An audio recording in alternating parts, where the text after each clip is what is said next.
have the URL. Okay, right. So now we are alive or live. Welcome again officially to the session, information session, study in Germany for postgraduate program 2015. I'm the host and the coordinator training programs in Germany. So I like to welcome people from different countries. I would like you to very quickly introduce yourself, where you joining from, your name, and anything else you like to add. We will have more time to talk, but very quickly introduce. Maybe we start from Bimal. Unmute your mic and speak. Okay.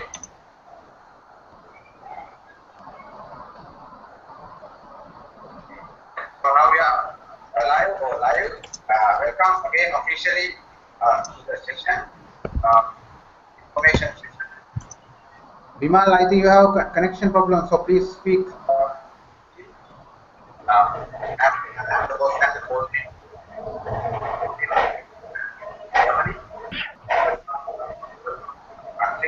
I would like you very quickly introduce yourself.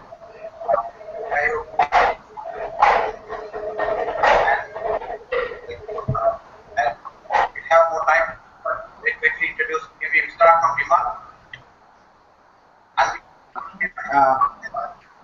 Chintaka, speak. Hello? Yeah.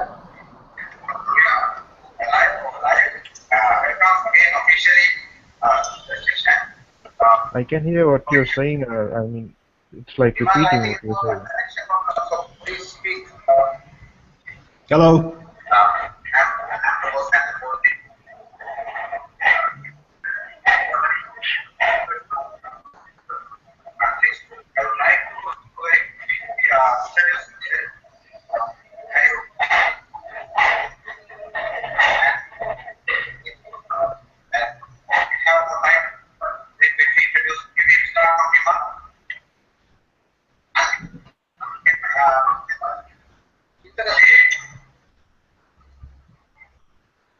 Hello?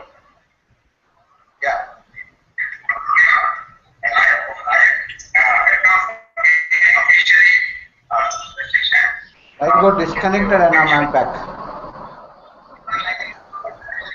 I think what you're saying, Charmin, is being repeated maybe from, as I can see, it's from Bimal's connection. Yeah. Bimal, can you speak now? Hello. Yes, go ahead. Can you hear me? Yeah. Introduce yourself briefly.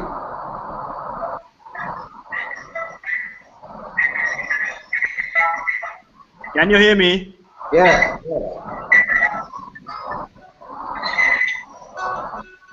Please introduce yourself. Hello. No. I think this is difficult now. This is a problem when you have weak connection or if you are not trained to handle technical problems. It's okay. Chintaka, can you very briefly introduce yourself? Yeah, I'm Chintaka Jananda. I'm joining today from Scotland. At the moment, I'm a PhD student at Alberta University in Scotland. I completed my master's degree at St. John University and then undergraduate degree in Sri Lanka. And currently, my research is in the area of business and management education. And I'm currently working also at the same university as an associate tutor at the moment. So that's briefly about me. Thank you. Yeah, welcome. Kolida? Hello, can you hear me? Yes. I'm Kolita Apriya, and I spent 9 years in Stuttgart. I used to study in Stuttgart and Karlsruhe universities.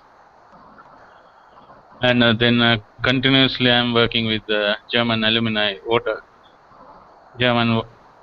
for water resources. And I will share my things today. Okay. Nilufa?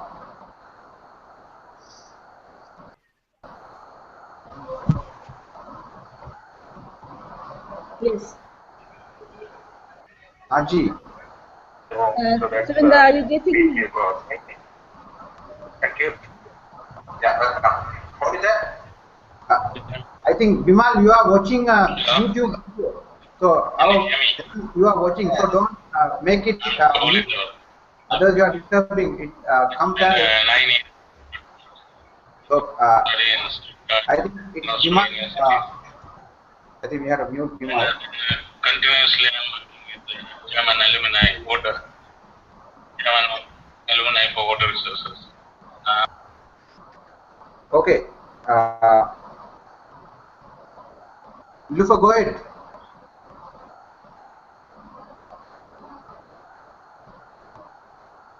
Nilufa, we can hear you. You go ahead. Yeah. Okay. Can you start? Bimal, please mute your mic. Hold up the YouTube video simultaneously because you are disturbing the live session. Yes, Surinder, can you start? Okay. Yes, Nilufa, go ahead.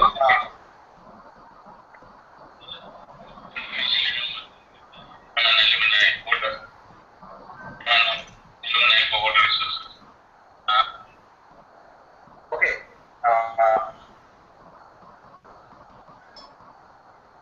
Yes, Nilufa, go ahead. Yes, my name is Niloufar Jamil. I have done MPhil in International Relations from here in National Defense University, Pakistan. I have a dual masters in International Relations as well as masters in Education. Right now, I'm not doing any job, just working on some research projects. Last year, I have a book publication on devastating floods. Moreover, my master's thesis is on capacity building of flood 2010 and its effect on relief and rehabilitation measures. Are you getting me? Yeah. Thank you very much. Thank you. Bohudu. Yeah, hi everyone. Can you hear me? Yes. Okay. Hi everyone. I'm Pubudu Senaratna, joining from Sri Lanka. I am a psychologist and currently I'm working as a lecturer in an education institute in Sri Lanka. I did my first degree from the University of Peradeniya, Sri Lanka, and did my master's from University of Delhi, India. In 2012, both in 2012 and 2013, I was awarded 2 Daad scholarship to participate to programs in Germany summer programs. Yeah, so that's all for the moment. Okay. Thank you very much. Thank you. Yeah. Sandra. Hello, my name is Sandra Gewart. I'm from Germany. Welcome to everyone. I'm a physician and project coordinator for emergency relief. I studied medicine at Heidelberg University and I've graduated in 2012. Afterwards, I did trainings, for example, the project management for development projects with Jaminda. Yes. Welcome. Okay. So I'm going to officially talk about our session. Now, let me share my screen again. I expect more people to join in time to come, but we have to understand that only 10 people can be together in a session in Google Hangout. But I hope some people will join during the session, and we already have 2 viewers. Okay. So meantime, when I am presenting, you can do your chatting if you like. You can post questions. Others can answer. Now we have 2 newcomers, Nilufa and Bimal. But we are talking to also people who are not at the moment. Can you see my screen now?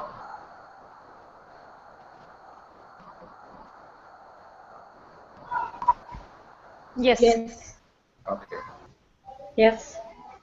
So our kind of tentative agenda is uh, officially welcome. You already introduce ourselves. So first of all, we will have about 1 hour experience sharing by myself and my colleagues who are already connected, Polita, uh, Sandra, Pugudu, and Chintakar, and then we'll spend about 1 hour in talking about programs in Germany and other characters of them. But meantime, you can also ask questions, particularly by chatting. But also, if there are clarification questions, you can also ask when the session is going on. But anyway, we will have about 30 minutes and then for Q&A. Now, as I told you, meantime, you can share the YouTube link so that friends or your colleagues can also watch this. If they also have questions, they can ask you or you can ask on behalf of them. And we will have this about 3 hours. So we expect to finish it by in Sri Lankan time about 8 p.m. or GMT about 2:30 p.m. You can translate the time to your time zone. So it's like basically we try to make it for 3 hours. Now, objective of this session in general, and also we have been doing this session for last 4 years. Objective is actually share our experience in Germany and also in other countries in Europe in higher education. And what we have found is compared to popular belief system, the knowledge about particularly education opportunities in Germany is not really known by many countries out of Europe. So one idea is not necessarily to introduce this to only participants, but maybe people who can watch later or who are in touch with us also can learn about education system and the opportunities available in Germany. So as a part of that, we'll discuss about programs available, how to be eligible, what is the application process, and of course available scholarships. And part of work what we do is advise people who want to apply to these programs, to PhDs and masters. So we will also introduce available services what we offer. Now now I will very briefly mention about our arrangement, our organization or network. We are running these training programs in Germany as a voluntary organization of German alumni. Now that started in 2011. Now the aim is to increase education collaboration between Germany and Europe in general with Sri Lankan, South Asian and other countries. Now since we are based in Sri Lanka, we mainly try to develop Sri Lankan and also Pakistan, India, Bangladesh, that region, and the institutions of those countries to link with European institutions. But we are also open for working with other universities and other countries. Now, in fact, we had invitation from people from Pakistan, United States, Jordan, Afghanistan, Indonesia today. Maybe they have some problems or timing issues or something like that. So we are open to work with anybody because there's no limitation on country specific figures. Yeah. Now, what we don't only do, individual working only with individuals. We also try to develop institutional partnerships between universities and organizations. Of course, but this is a initiative to help individuals. Now we are a group of volunteers who are trying to help other people because we have experience in Europe. We want to share our expertise and experience with people who are joining today and people who are watching this.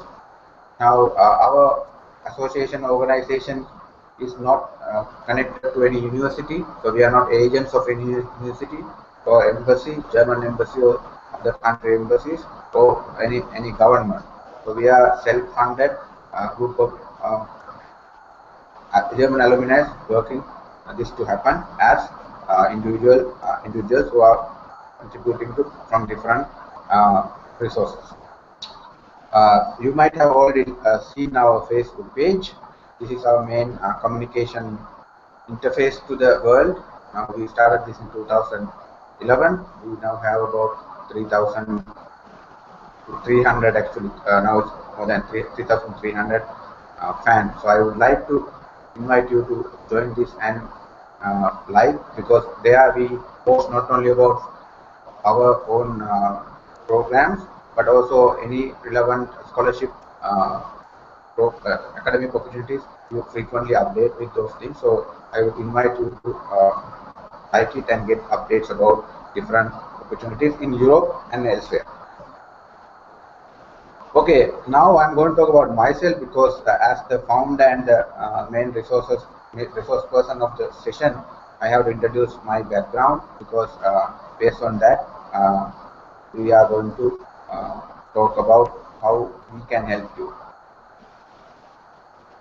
Now, why I wanted to share my experience, because I want young people who are joining today and people who are watching this later to look at some of the experience I got, or some of the mistakes I made, and get a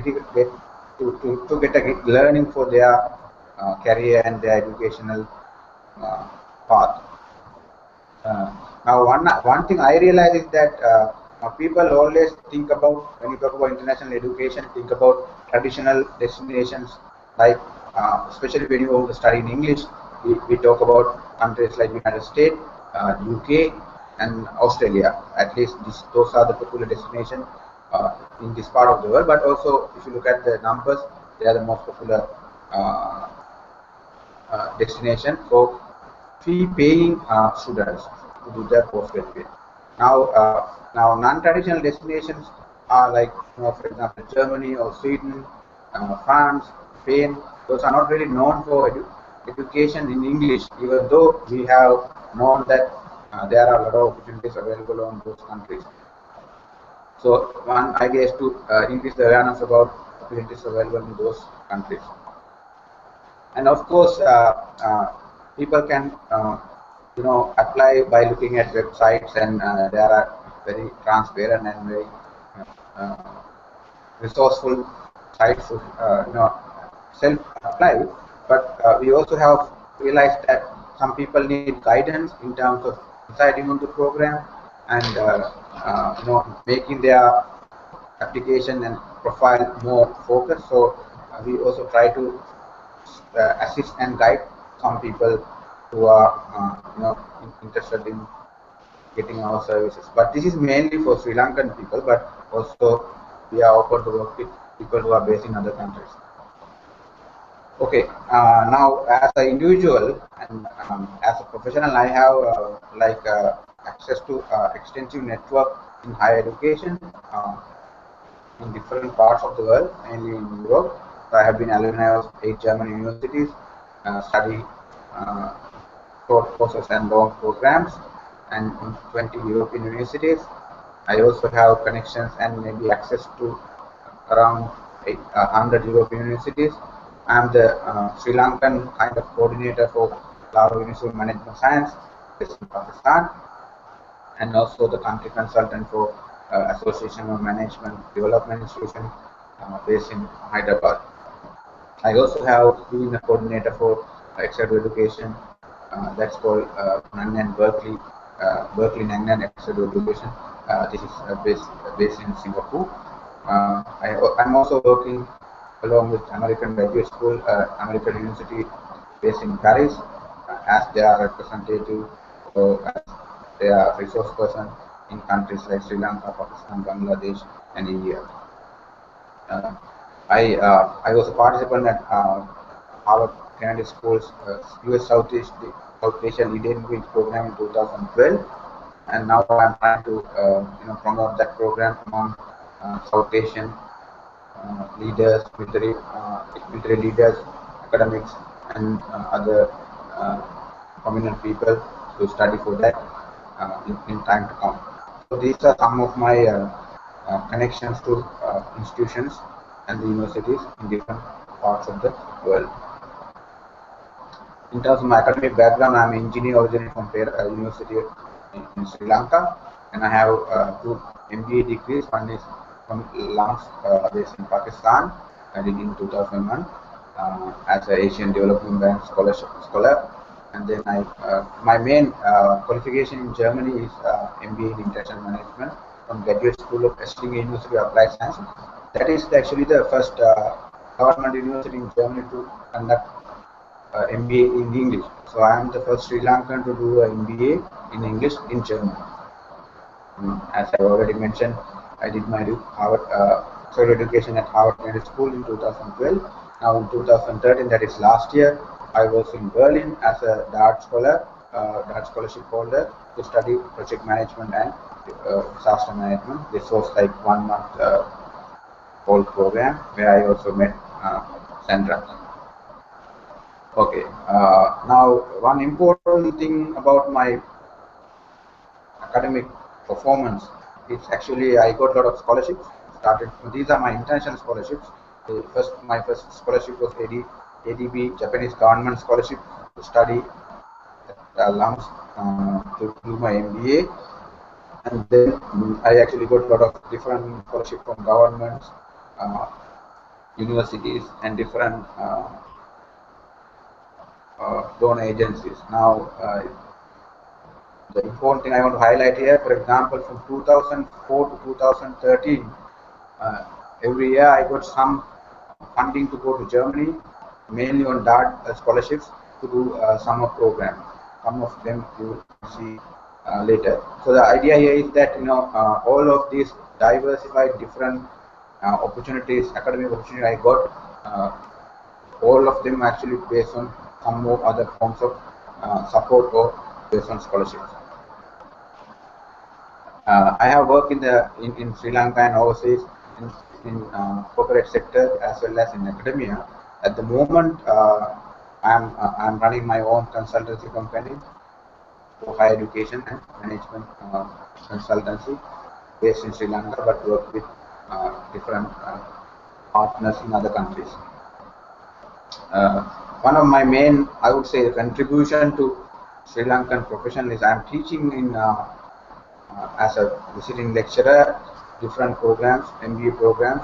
At the moment, at University of Moratuwa, University of Colombo, and Kottala Defence University, I teach MBA programs on strategic management, project management, and marketing management. Now, this is a list of some programs I attended. Now, you can see you don't have to go into detail. So, I have been to different countries as a scholarship holder to attend different programs, mainly in Europe and in other parts of the world. I also have conducted sessions in Sri Lanka and elsewhere in different subjects. So these are the kind of programs, training, workshops and training programs, seminars I conducted in different countries of the world.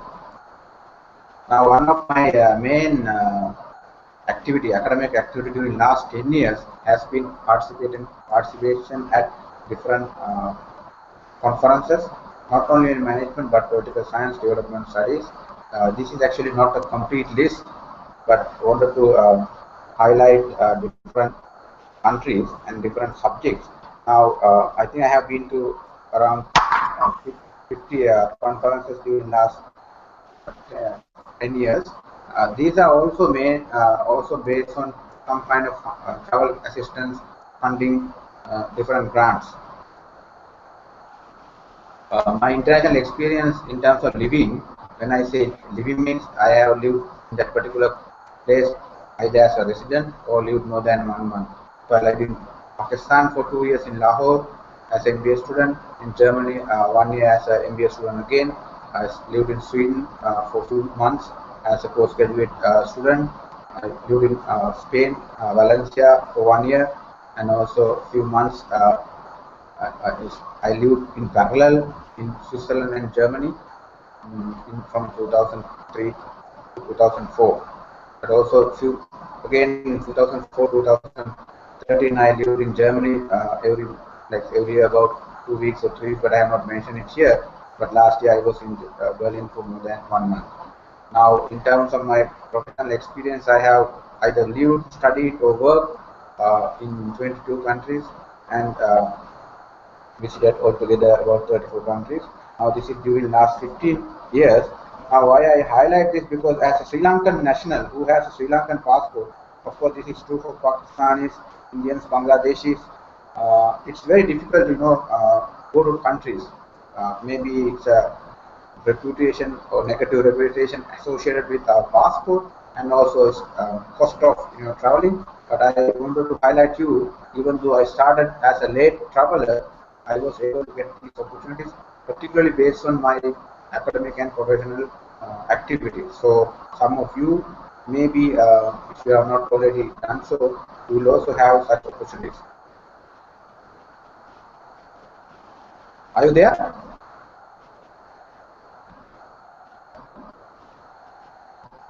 Can you hear me? Because I'm looking at the screen, I don't see you. Okay, all of you are here, right? Okay, I will quickly go through these slides, just to demonstrate you some of my activities. So I'm working with Sri Lankan universities to get some kind of internationalization through a different association.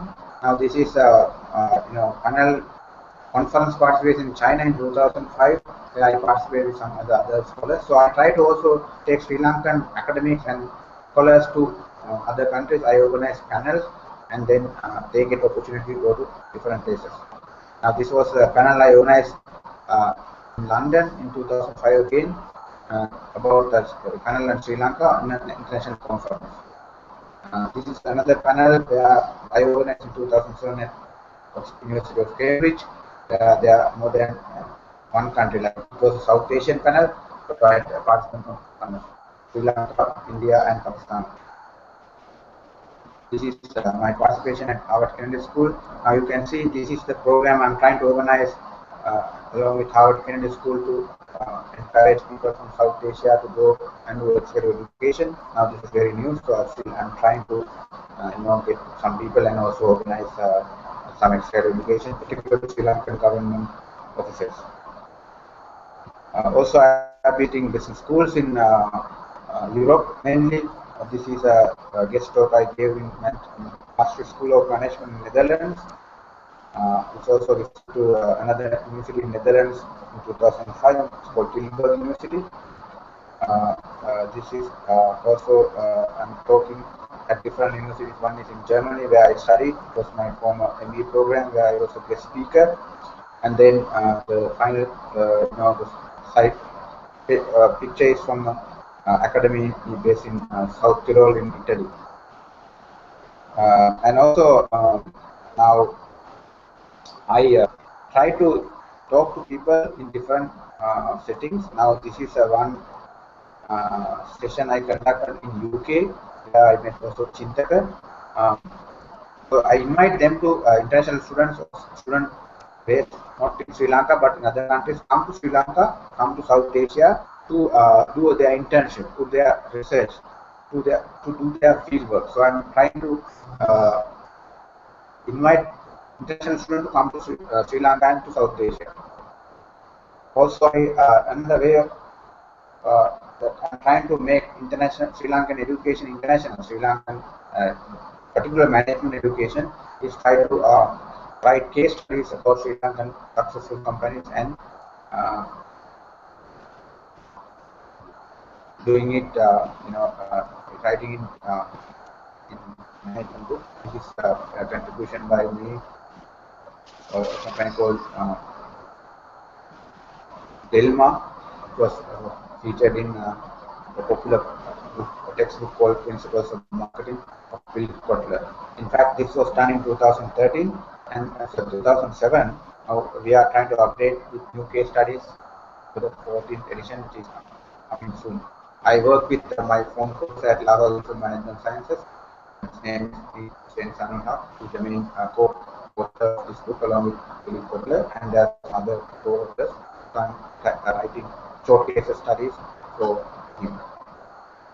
So that is another way of trying to internationalize Sri Lankan management practices in international arena.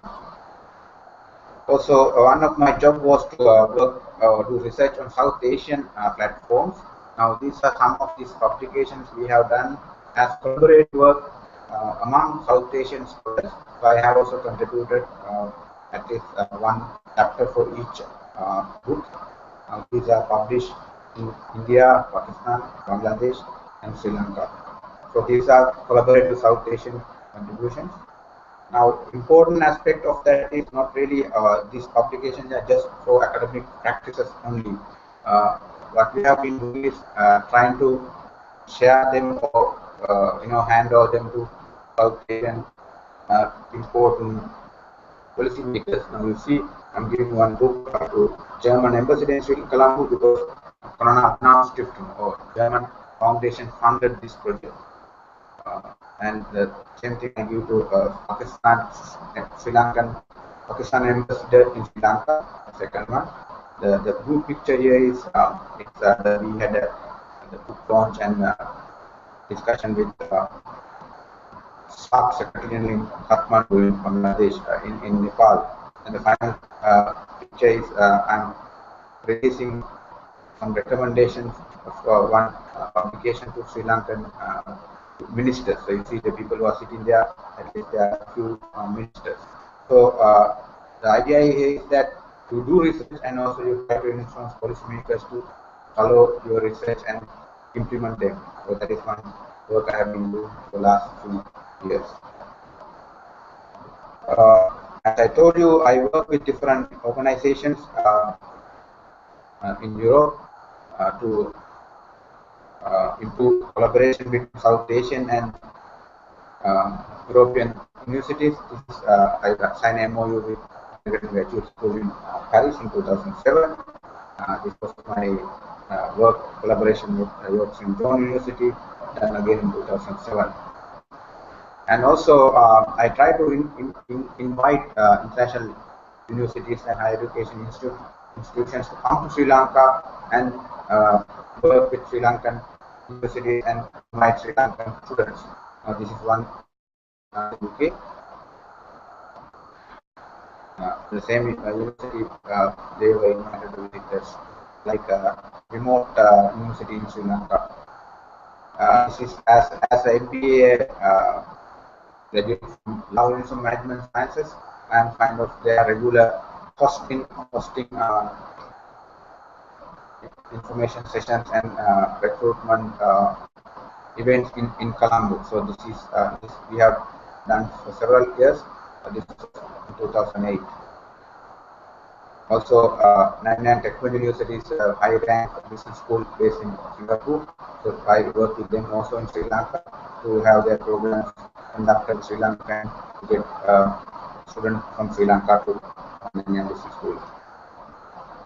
This is a delegate visiting from National Defense University based in Washington DC. I hosted them in Sri Lanka to have some collaborative work with Sri Lankan institutions. I have been also visiting and giving lectures in different business schools in South Asia. This is one of my visits to Laos in 2006. This I also visit to Maldives, New Delhi in 2010. So now these are some of the like activities I have done. Now I have shown you my academic background, my qualifications, where I have lived, what I have been doing during last few years. Now why I talk about this? Now some of these things will be useful for you in your future professional and academic career. Now I learned some of course, in addition to get this qualification and papers, I learned some tips to survive and to perform in an international academic environment. So what are some of these tools?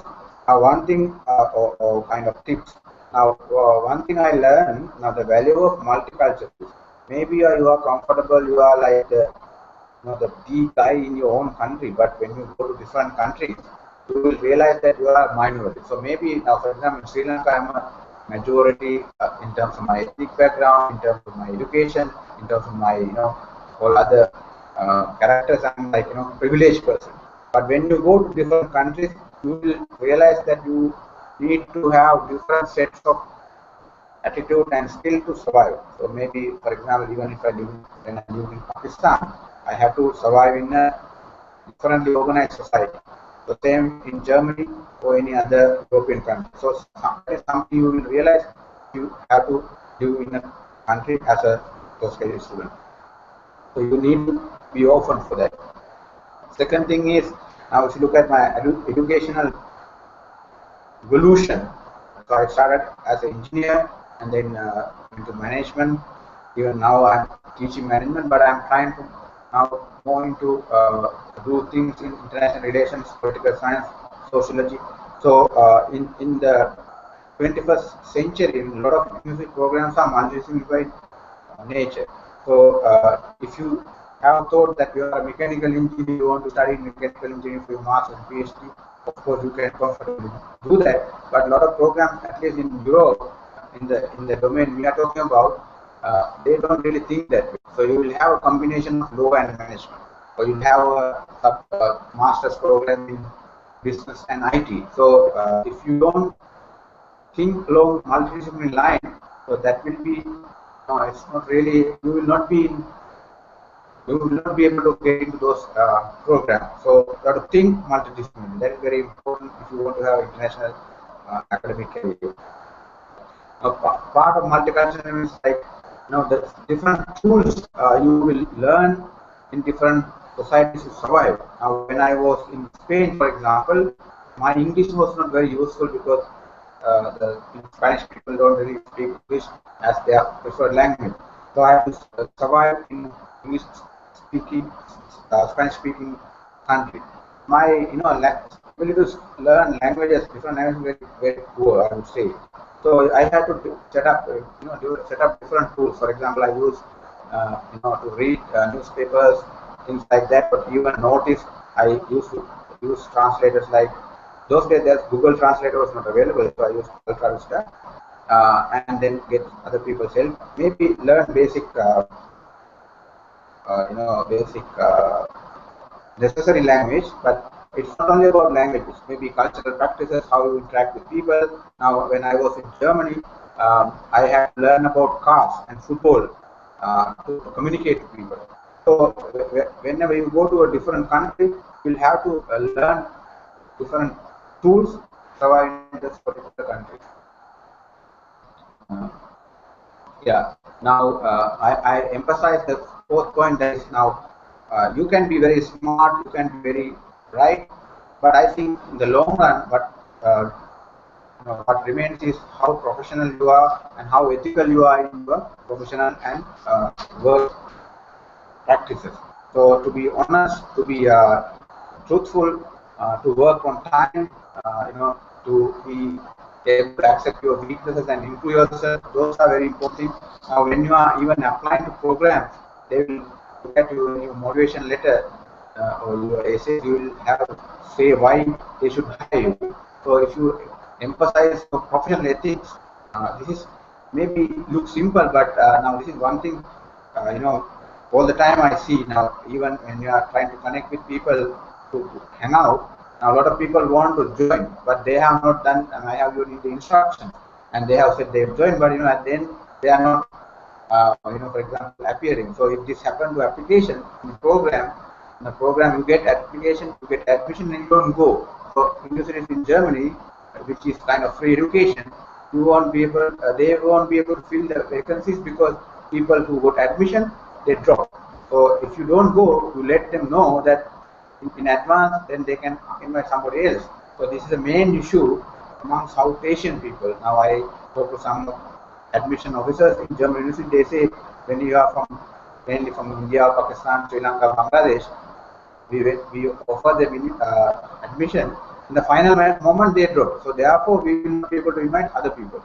So to be honest, to inform your difficulties, it is very important that you communicate and manage your high professional standards of ethics. Now, I also emphasize about the power of global professional network. Now, by going to these countries and visiting different places, living in different places, I have developed a very powerful professional network. Now, when you meet new people, it's not you meet them temporarily, because they will become your best colleagues, your best partners in your professional life. So when you are meeting people, when you are coming to know people, particularly through these programs, please pay attention to them and invest in them socially, so they are going to be very useful in your future career. So I have developed, I would say, a very extensive and powerful network of people from different countries I have been. Now, the opportunities available for funding, that is something which people don't really realize. Now, a lot of people are complaining to me that they don't have money to go and study in different countries. In fact, if you are focused, of course, you need to have basic qualifications and some resources, but there are ample opportunities of funding. Can be on in form of scholarships, can be different assistance. So, if now it doesn't mean that everybody who want to go to Europe next week to get travel grants or scholarship. So to focus, you have to apply, you have to do long-term planning.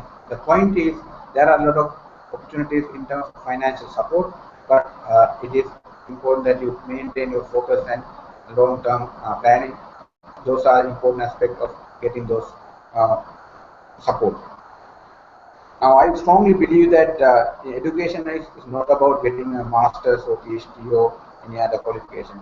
It is a continuous process. Now, compared to many people who studied in Germany and Europe, uh, now people like me and Polita and also others, we don't just finish our degree and then come back and relax here. So we always look at opportunities available for short-term education and go back, because also the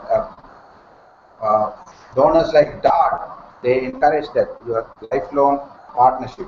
So I think Polita will mention about this later. So it's not a destiny, it's a journey. So I will maybe for next 10 years I will be going for different, of course with different capacities, but keep on updating yourself.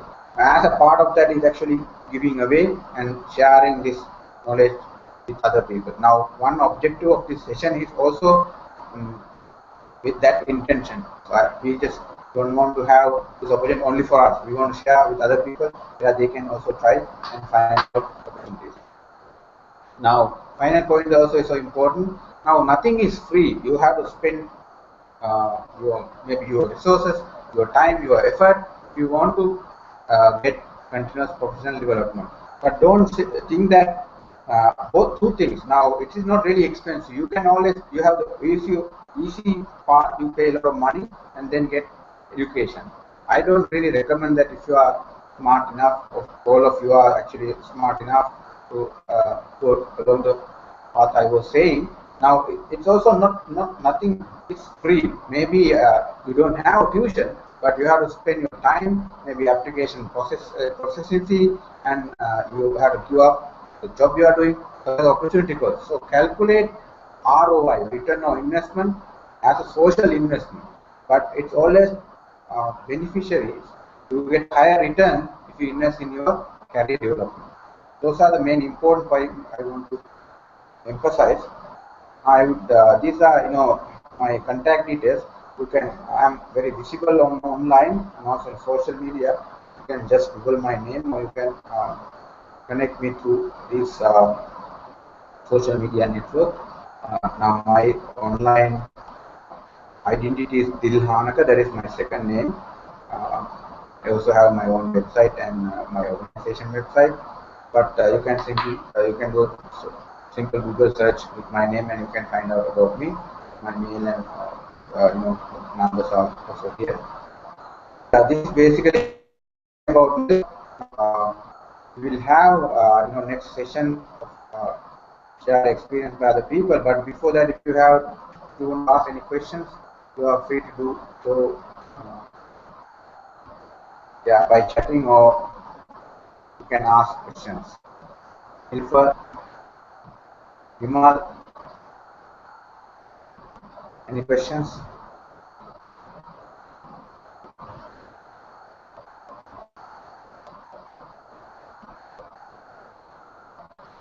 What happened to people?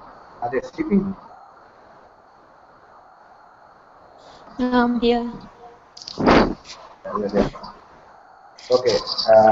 Now you Thank can you. now what you chat you don't see that in the YouTube. So chat what we do in chatting will only be seen by people in the group, not by the public. So if you want to ask kind of personalized question, you can chat. But if you want to ask public question, you can ask orally.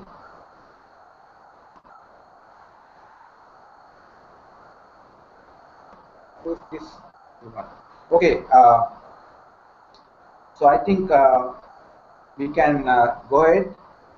This is about me. Now, I wanted to introduce myself because a lot of things you will hear if you want to get our services and advisors is based on our experience. So now I wanted to share with you the experience, diversity, and the extension of my experience.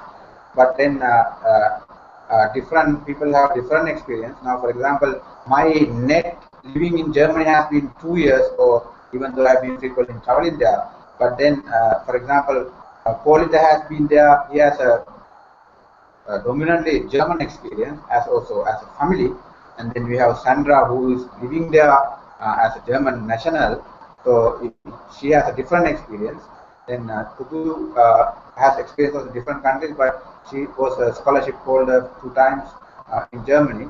And then we have Chintaka who is mainly based in the UK, but he has also experience in Germany. So we have different experience, different opinion, different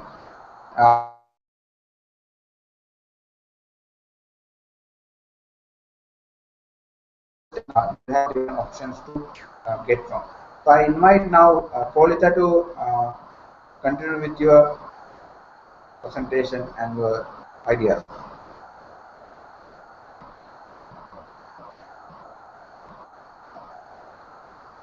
Polita left. Polita, are you there? If Polita doesn't come, maybe Chintaka can continue.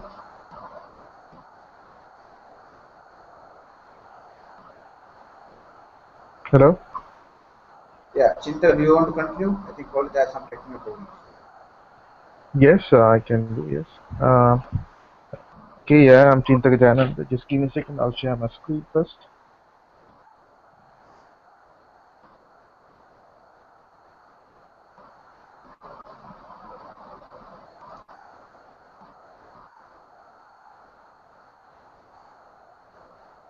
So I can see you you. see, can you all see my presentation? Yeah.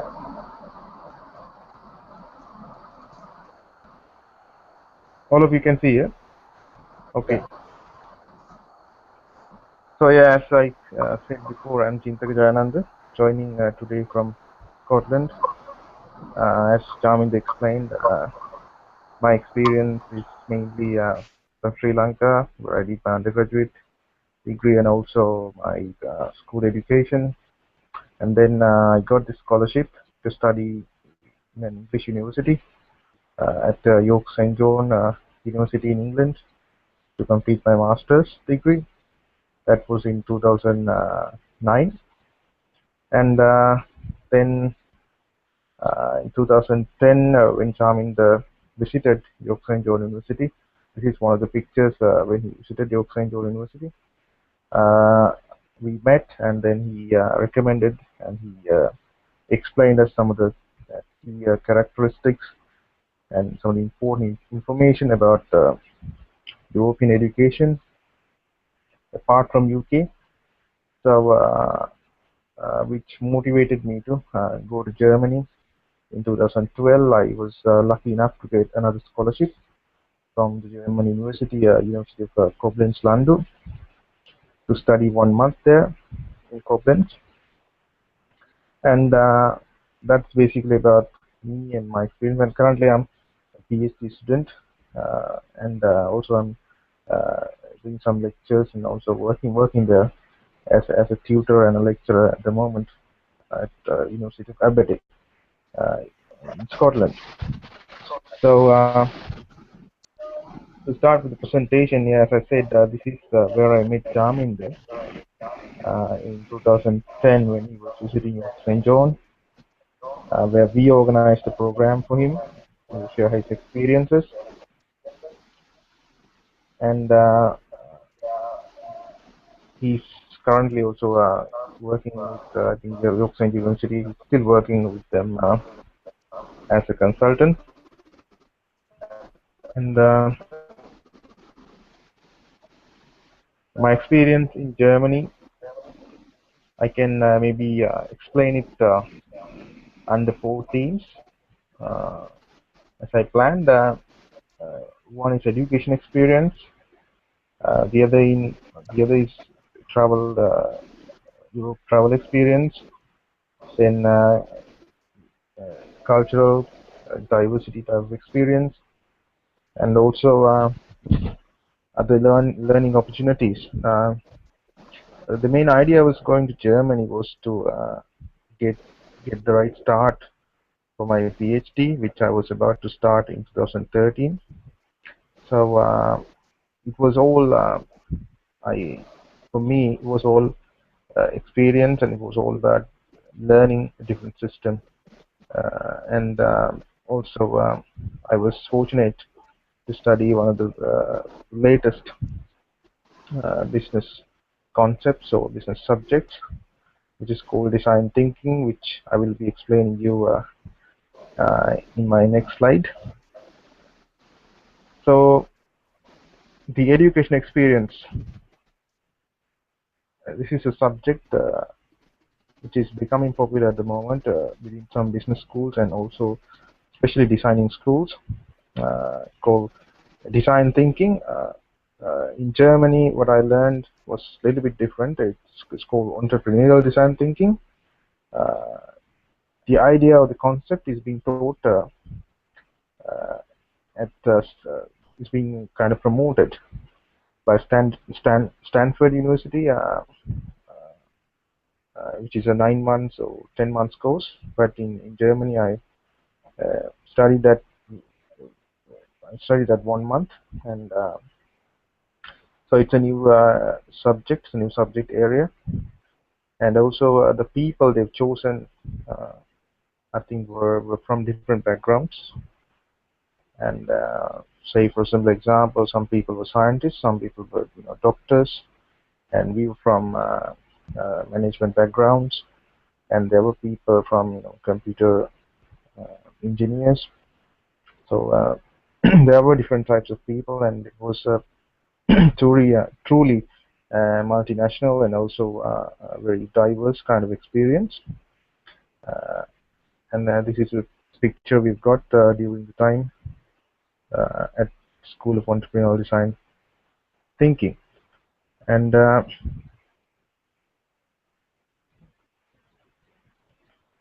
was the education experience mainly. And I was able to study actually 4 subjects, including German language. I applied just for 2 subjects, but then they allowed me to do another 2 subjects, which was very very useful for me, and that made the course very intensive. But still, the idea was to get the right start for my PhD. So I made use of the opportunities I had during the time in Germany to plan my future studies.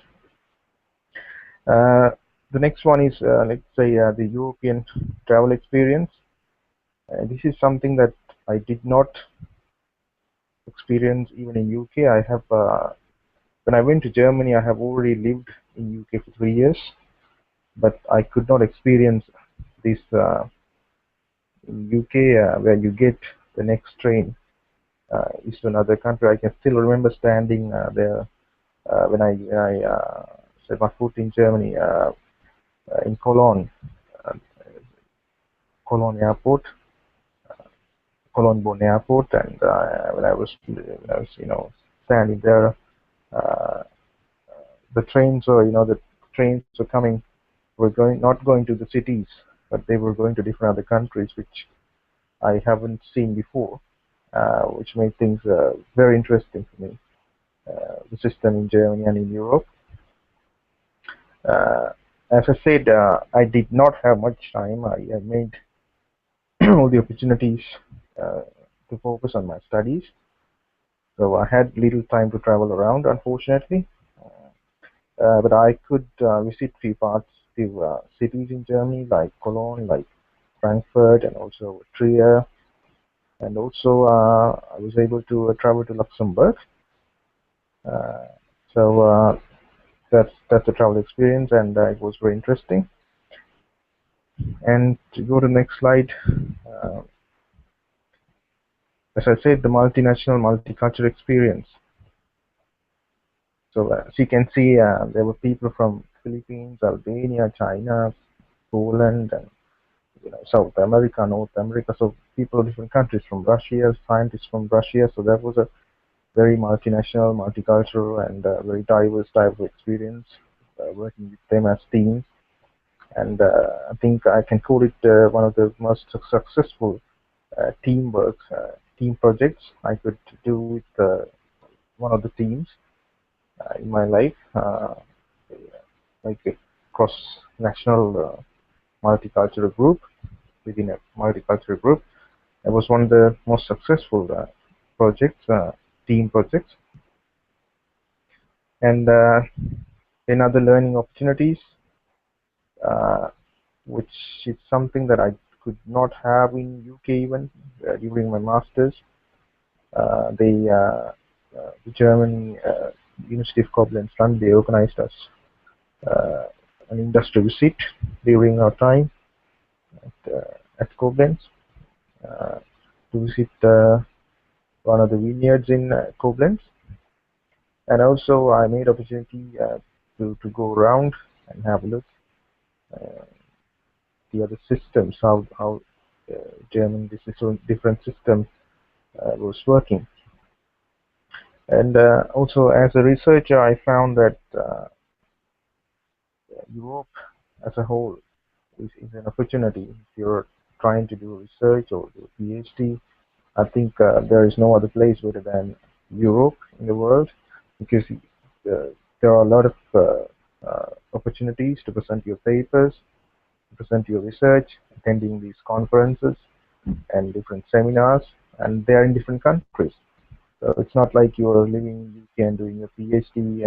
I have few friends who study in USA and in Australia doing their PhD and their researches, and they're kind of restricted to their own country or few other countries. But in Europe, as you know, that there are 27 countries, 27 or 28, I can't exactly remember how many it is, that you can visit. For simple example, last year I got an opportunity to present one of the papers in France. Unfortunately, I couldn't make it because I was in Sri Lanka those days, and but our paper was accepted to present in France, in Lyon. So those are the opportunities which you will get if you are living in Europe, or if you are studying in Europe, especially if you're doing your research in Europe. So things I recommend you to do. I think early preparation is a must. Even for this 1 month scholarship in Germany, I had to work. Maybe I had to work hard. I had to to find references and to write my purpose letters. It took more than 1 month, so it was not easy. But in my case, I think it was a bit easy as I was living in UK already. But I had little time to communicate with Charminder and get guidance from him. So it was very challenging, but I think you must work hard, especially if you need a full scholarship. You need to work hard. You need to find the opportunities and take the challenges. And also, I recommend you to visit other parts of Germany and also other countries in Europe. As I said, I didn't have much time to visit other parts as I studied 4 subjects, and that was actually my decision to study a few more subjects. And then that made it a bit difficult for me to find time to go around Germany and also other countries in Europe. So compared to UK, the current system or the current what's happening with UK, I think Germany is a much better place. I can still recommend it as a much better place for your higher education. The reason is UK is restricting international students at the moment, and I'm working with international students. I am also an international student. From my own experience, they're restricting, and it goes on, and with more restrictions, not releasing uh, the rules. For simple example, when I came to UK in 2009, there was this work permit, 2 years work permit after studies, but they stopped it last year, and now it is very difficult if you want to get some work experience after your studies, which is something still available in Germany. You will get some 1 year, or I think more than 1 year, to stay there after you completing your studies. And also in UK, uh, working opportunities are becoming difficult to get because they are giving more priority for local students, and also the immigration rules are also getting uh, more and more tougher for uh, students from around the world.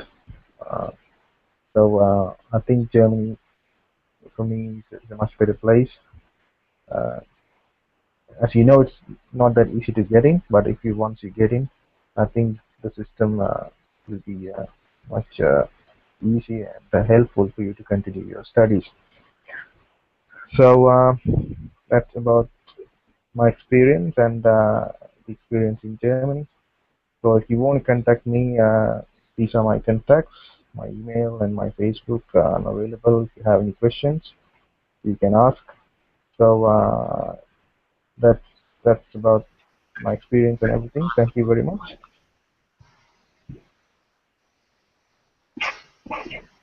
Hello.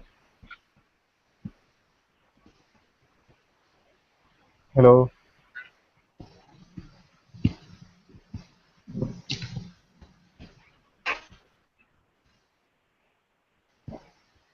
Shamil there?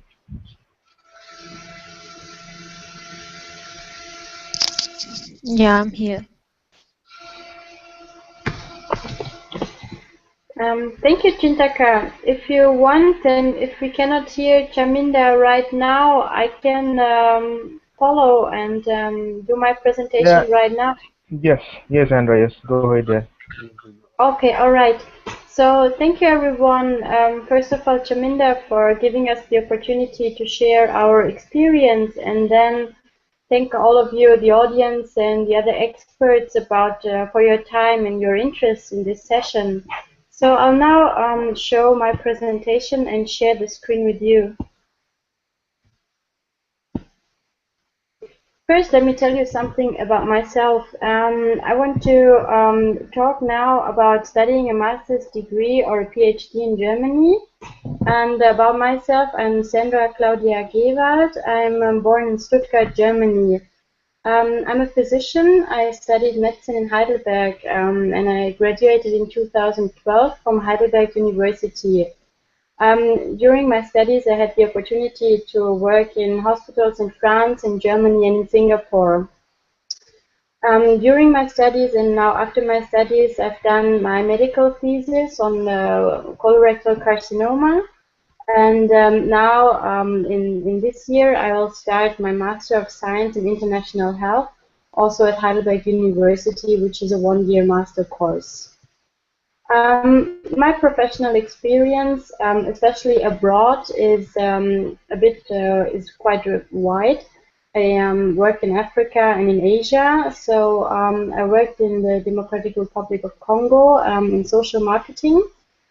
We had a health and education related project, and I worked on the Philippines in humanitarian relief with a German organization, and I was the project coordinator and media coordinator, so I gave interviews after the Typhoon Haiyan Yolanda, which destroyed whole villages. I've been also working in Switzerland at the World Health Organization in the Department for Social Determinants of Health. and did literature research and reviews. Considering my trainings, I did management of development projects where I met Chaminda in Berlin last year. I did a course in global health and tropical medicine. I did basics in business studies, and also the project and public relations coordinator training for humanitarian relief. I have furthermore a degree in women's health and human rights. I also got a scholarship by DAAD for working with international organizations. So considering the topic for today, I'm studying master's degree or PhD in Germany. First of all, let me tell you some facts about Germany. Our capital, as all of you definitely will know, is Berlin, and our population is roughly 80 million. Germany has become a very international country in the last decades, and we have many people coming here and living here from foreign countries. We have 1.5 million people from Turkey, and we have 500,000 from Poland and 500,000 from Italy living here.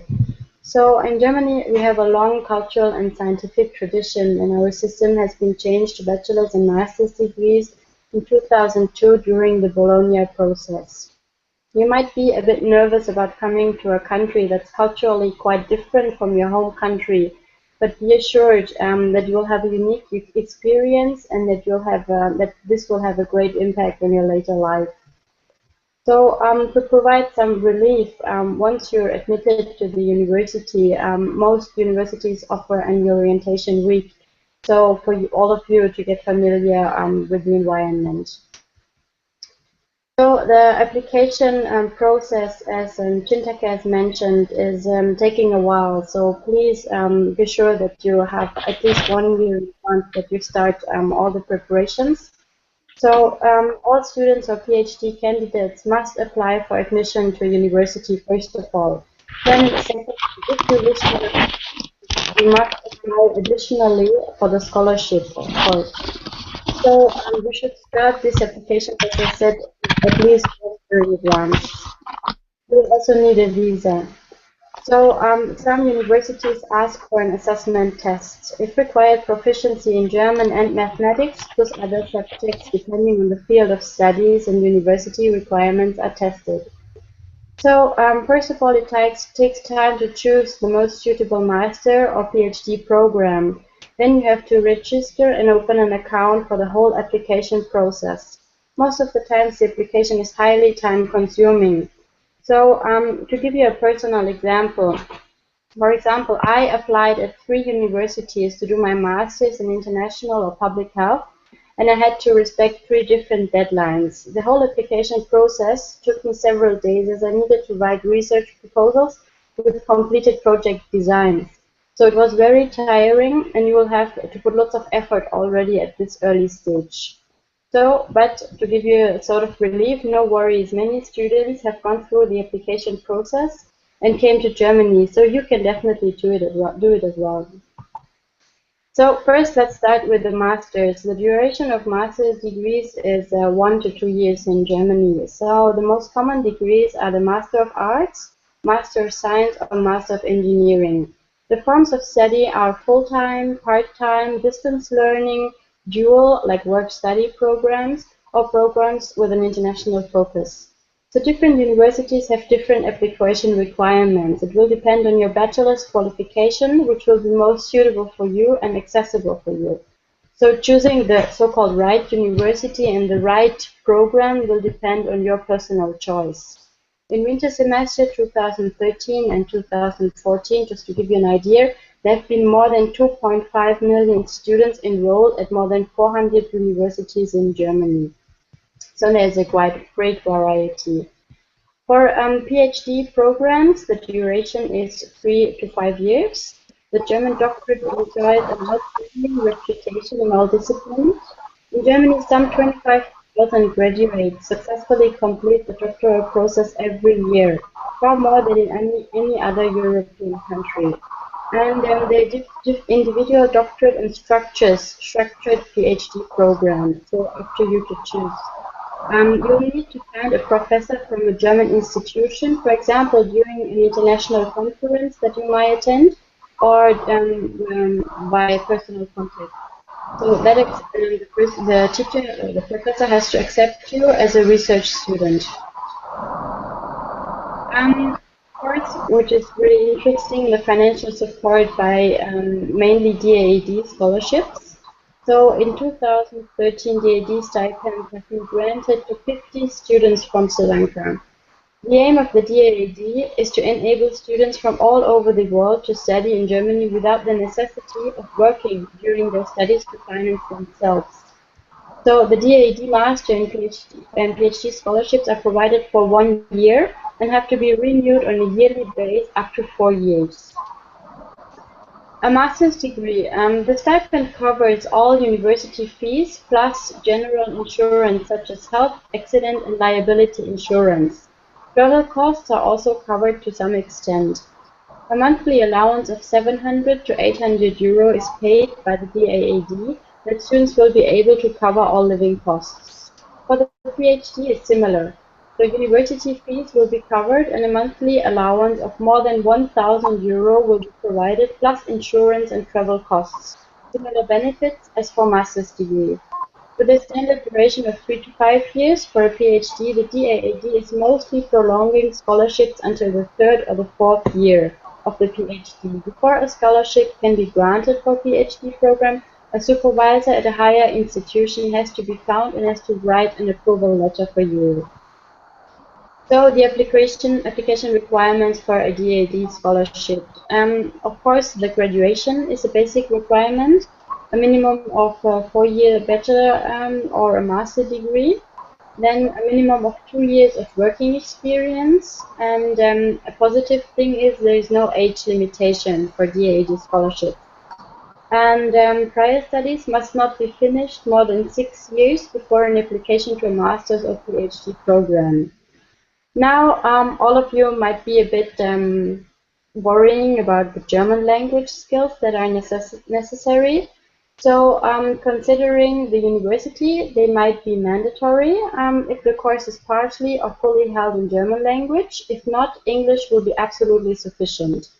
And if necessary, the following German tests are widely accepted. There are some abbreviations: DSH, Test DAF, GDS, and DSD. It will depend on the university.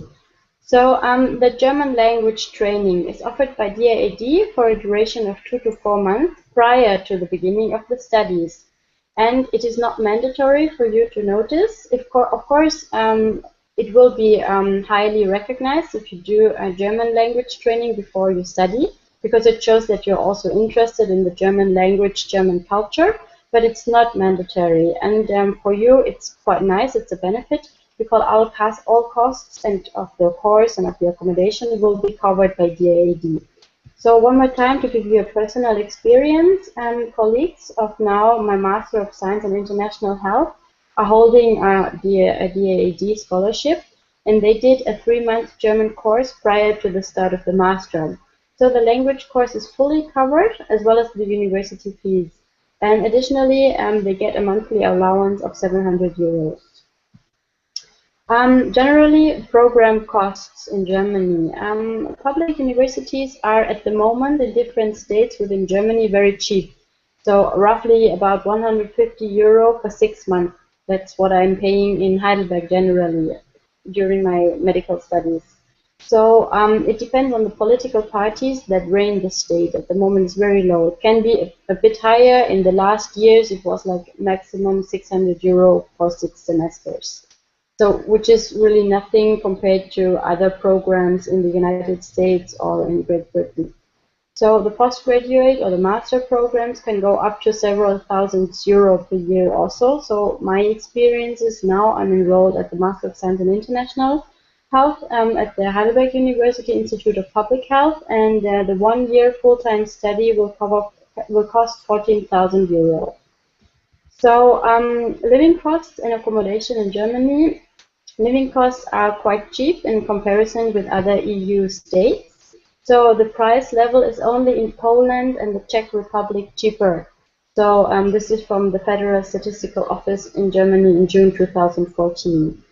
And a monthly rental will be about 300 euro if you live in a shared flat, and more than 400 euro for a single room apartment. In Germany, we are used to move out of our parents' home when we start our higher education. So this means mostly at the age of 18 or 19 years, you'll be very likely to move out and find our own accommodation. So students in Germany are used to share apartments as it is economically beneficial, and you will have less fees. And you will also feel less lonely. So universities kindly assist in the search of a student accommodation, so no worries for that. My personal experience for this is that I was living during my 6 years medical studies in a student residence, which is really the cheapest way of living, only 200 monthly costs, everything included, internet and everything. So I shared a bathroom and kitchen with 3 others. We have been mostly 2 girls living together with 2 boys. Life on campus, life as a student is very nice, and I'm sure you all have the possibility to enjoy that time. There's a broad variety of sports and cultural activities, group excursions, and other events. So universities often have a spacious campus with lots of green, libraries with a whole range of subjects, and a wide variety of food at the mensa at the student cafeteria. So all this at very reasonable prices. And many activities such as university sports are very cheap or even for free, and are offered in a wide variety as well on a daily basis, not for the weekend, but from Monday to Friday. Students enjoy special prices for public transport, theaters, clubs, etc. Traveling in Germany. Germany has signed the Schengen Agreement, so you can travel freely to any of the member countries. There are more than 20 member countries included, up to 90 days if your personal visa allows it. And flights within Europe can be bought for approximately minimum 50 to 150 euro per flight per person. And then train and flight tickets should be bought in advance as price levels raise with the date of travel approaching. So you have to be quick. Safety.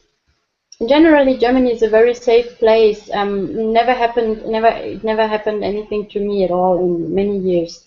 So women can walk without any male company, without being harassed or anything. In Germany, women can even complain not to get enough attention by men. So simply try to respect some standard rules. Don't walk around at night alone or in dark streets. Don't drink more than you are used to.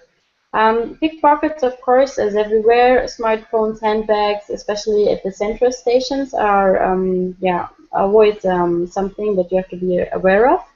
And you should respect cultural standards, also as everywhere. Don't dress in a strongly provocative way, and don't expose yourself unnecessarily by hitchhiking or couch surfing. Now after graduation, staying in Germany or going home, foreign students that are granted a scholarship by DAAD must not leave Germany directly after their studies. It is highly appreciated if students go back to their country of origin to have a positive impact with the additional knowledge, but it is not mandatory. So after graduation, students have 15 to 18 months to stay in Germany. If they can find an employment in Germany, they are able to stay longer. Here there are more links about studying in Germany, about the DAAD, also the DAAD especially for Sri Lankan students, general information about the assessment test, the PhD, the German mission, research, and about finding an apartment. So now it's up to you. If you have further questions, you feel free to ask me, please. And if not, you can also have the presentation via Chaminda, and you can contact me via Facebook. So thank you very much. Thank you, Sandra. Any questions? Please ask the questions by typing or asking directly orally.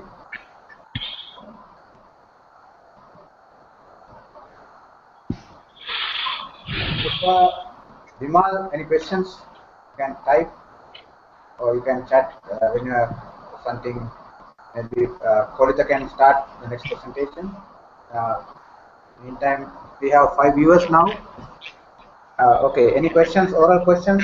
Otherwise, yeah, okay. So, Sandra, any questions? Sorry, Nilufa, any question? Sandra has answered. Okay, great. So we can continue, and then Kolita, can you present? I see your screen. Yeah. Hello. Yes. Go ahead. Hello. Can you put the screen? Yeah, it's Okay. Okay. The main focus on my presentation is to share the experience what I had for last 9 years in Germany. According to my experience, the studying in Germany is not you just do one master or PhD program. That's why I put this slide to show you this is a lifelong experience. First, I came to Stuttgart to do MS in Geoinformatics in year 2000, and because of that, all other things followed. And then I did another master in University of Karlsruhe, and now I'm a PhD candidate. And during this time, I attend more than 10 seminars as a speaker funded by German government, either DAD or German Technical Cooperation or German Economic Ministry. And I had 4 fellowship during this time. And other than that, Germany has a special program. It's called a Reintegration Program. If you are going back to your country after your studies, they will pay you air ticket and some amount of money to bring the things back. Then again some amount for 1 year monthly allowance, and again big amount of money to buy the equipment where you are working. So today my presentation, I think I might be repeat what Sandra already said, but I will just try to avoid this type of things. But this outline is general facts and about the study in Germany, German universities, study program, admission for PhD, MSc, tuition fees, scholarships, and especially living in Germany as a family. And anybody can. First, we came to Germany in 2002. We had a visit to the parliament in Baden-Württemberg, Stuttgart, and where they said Germany doesn't have any natural resources, but this is the land of ideas. And for example, in Sri Lanka we have 20 million people, but we have only 15 universities. In Germany they have 350 public and nationally accredited universities for 80 people. And that's why we said it's in research, it's excellence in research. And actually university education also always, it's not a theory. You are working with most of the German prestigious companies in your university. And yes. Sorry for disturbing. We can't see your presentation actually. Sandra says it's available on YouTube, but we can't see. The group cannot see your presentation. Just wait. I'll check. Yeah. Now it's okay. Can you see now? Still we can't. The group cannot see. I don't know if. Yeah, you can't. Small. Can you? Yeah, now we can see it. Okay, thank you. And this slide I put just to show, as I said earlier, this is doing MSc or PhD in Germany is not just doing one MSc or PhD. It's a lifelong relationship with the German universities and the research institute. I put this one to show. I just came for do the master program there. Then that all other thing followed by this is all the fellowships and I visit some workshop and seminars as a speaker funded by either DAAD or German Economic Ministry.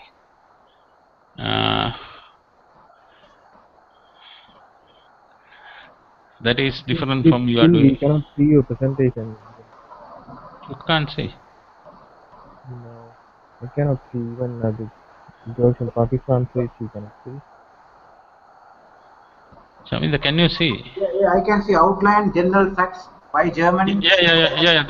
That is the I need to do. It's a correct thing. But maybe you can remove the screen and connect the screen again. Screen sharing, Okay. deactivate Okay. and do it again.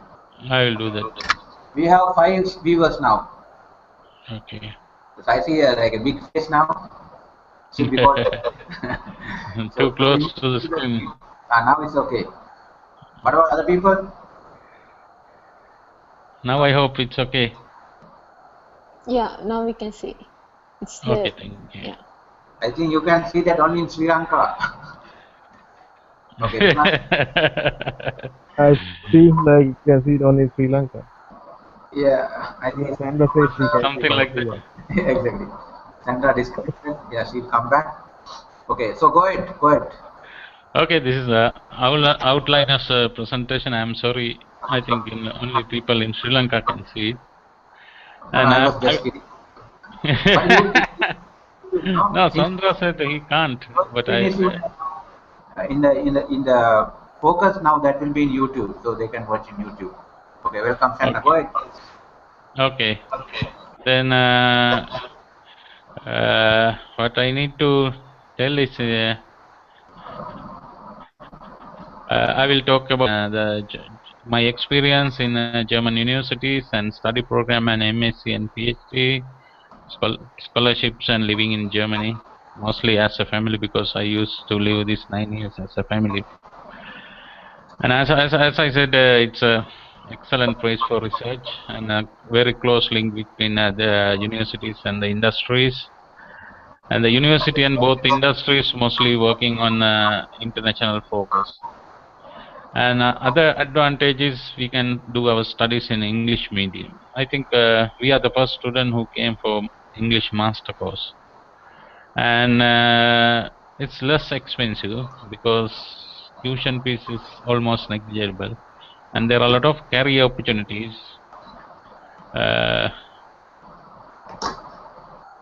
And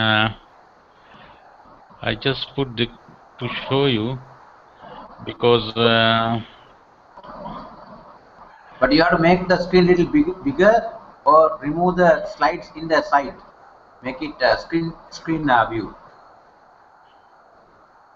or make it 100%. It's too small. Yeah. Make it 100% or 80%. Now it's better. Yeah. Okay. It's 100%. Yeah. Yeah, that's great. And main advantage is the Germany is the I think second largest exporter in the world after China, and most of the companies they need well-trained professionals, especially opportunities for engineers and scientists. For mechanical engineers, it's a big demand. Staying in Germany is easy. When we consider about the studying in Germany, in Sri Lanka, it's not much popular, but it's 2 million students in Germany. 11% of the student of foreigner consists of foreigners, and this is the third most popular country after USA and UK. And I think it's better to explain about the type of universities Germany have. They have the universities and University of Applied Sciences. And when you choose the course, you must know what is your aim, because the choosing university or University of Applied Sciences, Fachhochschulen, depend on what you need. If you need to do a professional job after the MSc, the best place is the University of Applied Sciences, because there you are training for kind of job. But the universities, it's basically research-oriented universities, mostly scientifically oriented programs. And after MSc, if you need to find a PhD, the best place is the university, because if you go to the University of Applied Sciences, they only have BSc and MSc, but the universities, they have BSc, MSc and PhD. It's depend on your requirement. If you like to continue your studies up to PhD, the best place is the university. And there are total 105 universities I got from the website, and 205 University of Applied Sciences. You can see the difference here. In the University of Applied Sciences, it's fixed course groups, class, and typical subject. This is available in the market like engineering, business management, design, something like that. But in the universities, you are free to choose your subject mostly, and the studies are mostly research based, and you can do up to master, doctoral, and postdoctoral even. And there are a lot of more than 1,500 international programs in Germany. So whatever you interest, whatever you need, you can find some places. And finding English speaking program is not a difficult thing. Another thing is there are two types of PhD program. I think already Sandha explained. These structural PhD programs are the programs what we used to. This is 3 years program. We will get a scholarship. Within 3 years, we are finishing. This individual doctorates, mostly you are doing with your Dr. Fata, the professor in the university. When he agree, he will arrange all the funds. Normally, you are doing around 5-6 years. And according to tuition fees and living expenses, I got from this sources Daad, yeah. And these dark areas, you have to pay this tuition fees, and the light areas you don't need to pay the tuition fees. But these dark areas, especially this southern part, Baden-Württemberg and München, where there are a lot of opportunities after your studies. Even you have to pay some little bit tuition fees.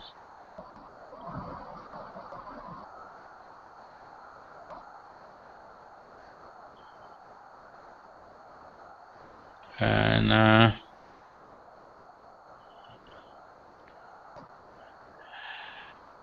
other than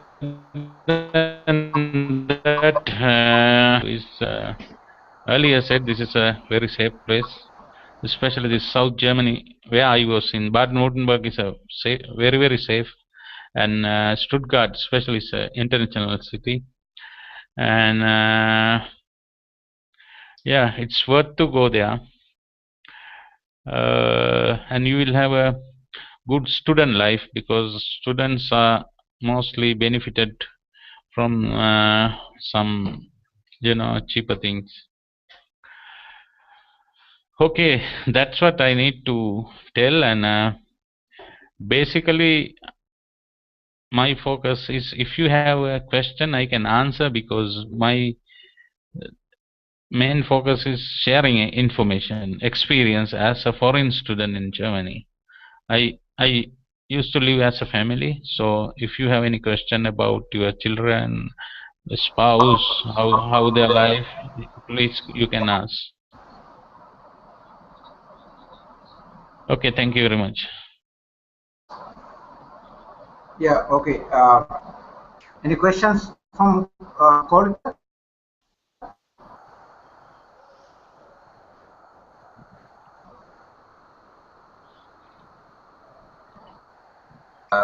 Still we have time, then I will invite Udu to talk now.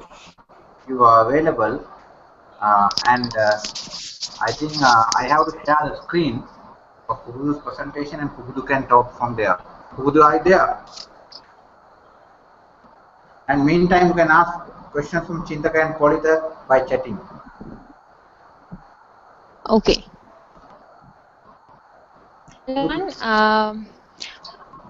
Hello, can you hear me? Yes, yes. Let me take you. Okay. Hold on for a second. You can go ahead. I will share your screen and my screen Okay. with your presentation. Okay, actually, I'm going to share one of my two programs, summer programs. I got admissions, and just to share some of my experiences and how those experiences and the participation influenced positively in my career and what I'm doing.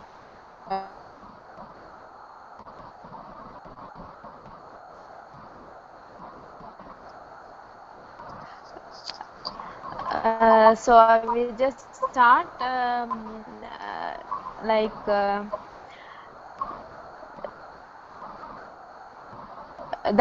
actually the program I attended first was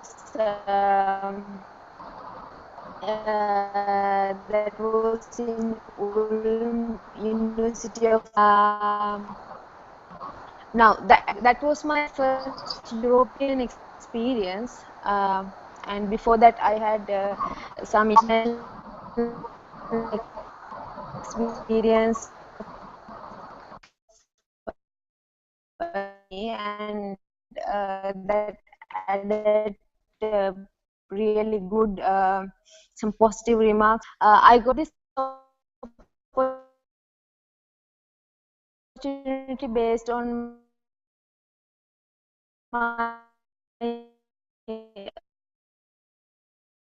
research, and I will just give you some outline about the program, basically just in case you want to know about it, the nature of the program.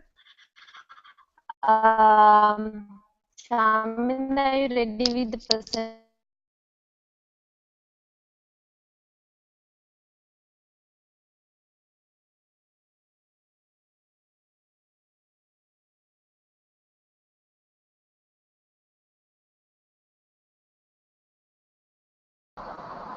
Can you hear Pubudu? Yeah, you can't hear. You cannot hear.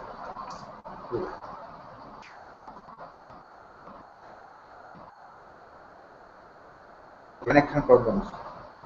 Okay.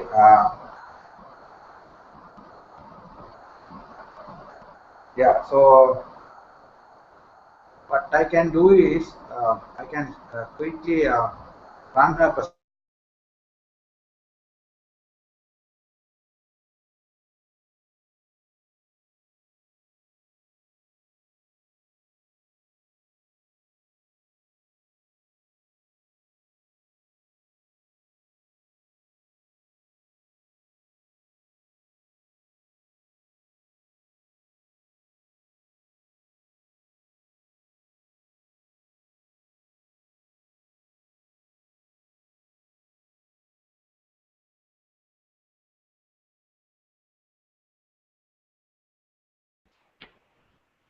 Hello, Jamin, are you there?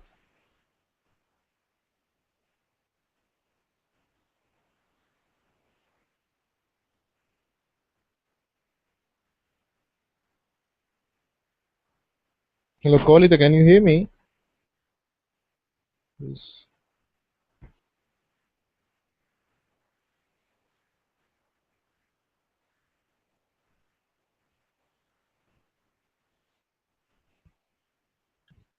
Hello, Chintaka.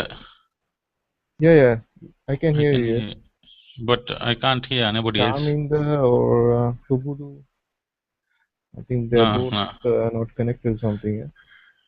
Yeah, they had some problem, I think. Can you till they are connecting? Sorry? If somebody have a question, I can answer. If till some other people can connect, if till they are connecting, we can use this time. Yes, any questions from anyone? If you have any questions, please ask from me or Kolita or Sandra is also available.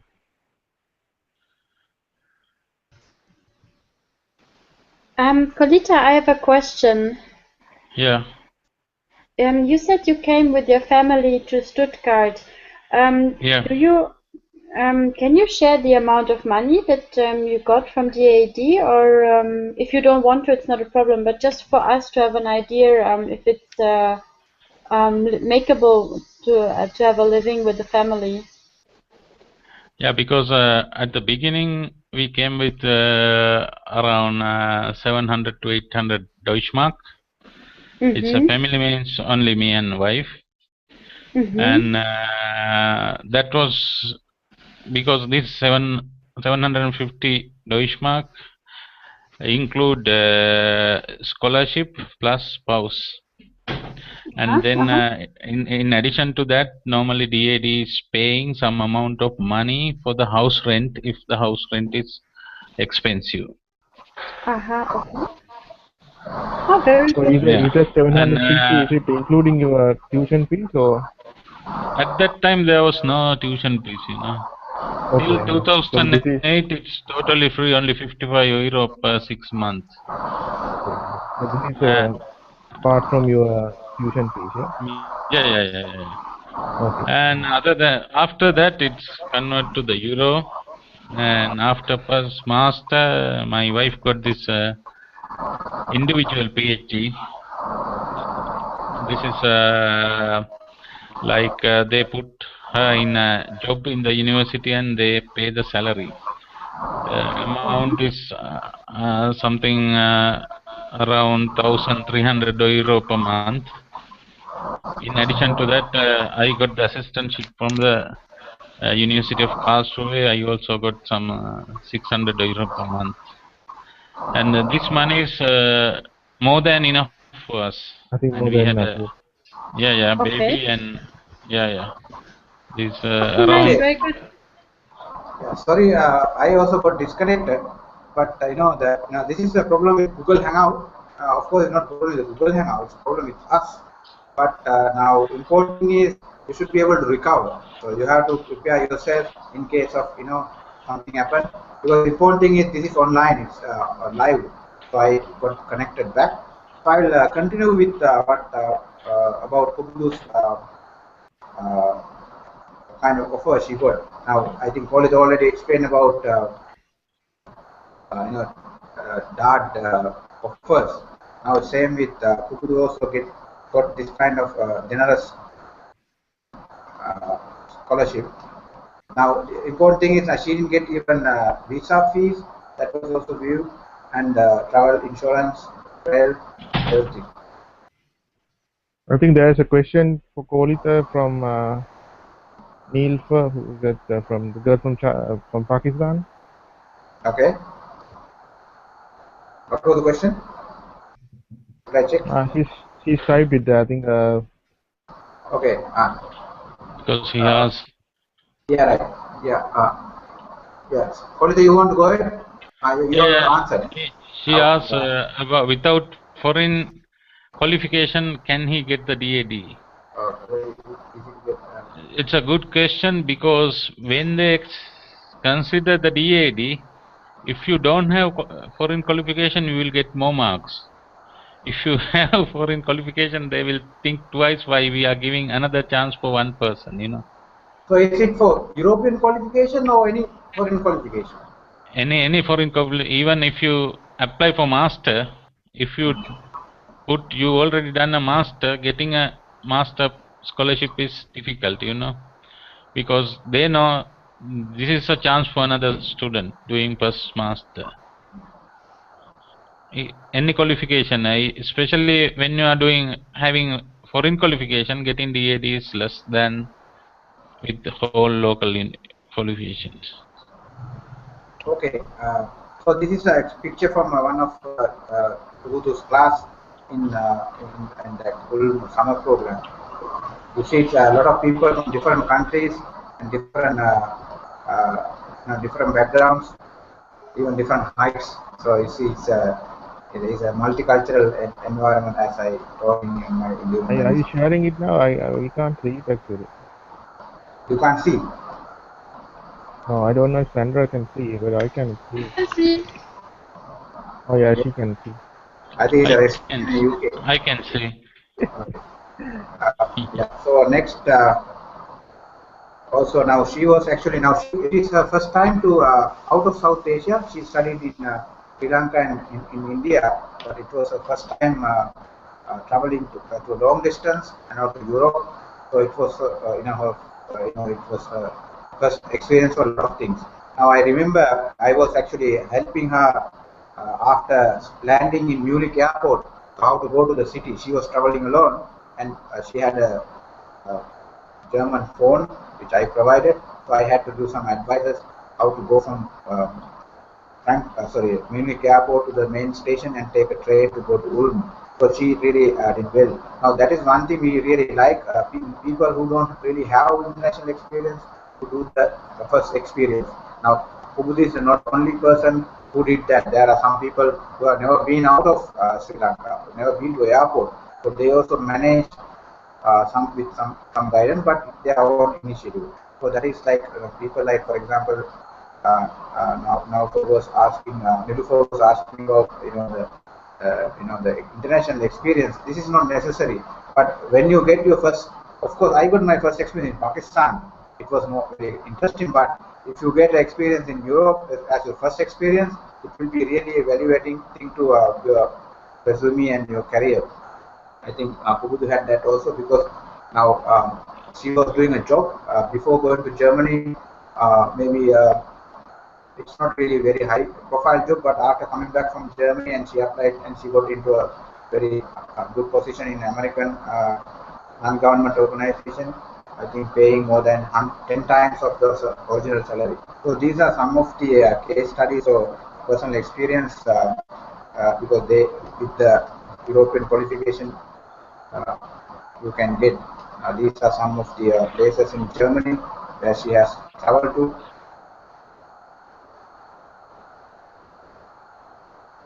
Okay, so she has actually talked about her professional gain from being a part of summer programs in Germany, and for her as a female young person from Sri Lanka to live in a European country for 3 weeks or 2 weeks was like a new experience, to independently with people in the same kind of age group or people from different countries. And now, even if you apply now, this is one thing I have been emphasizing. It is not a one-day affair. You have to work for a few months, follow the instructions. Everything in documented form, even its application of getting visa, traveling there, coming back.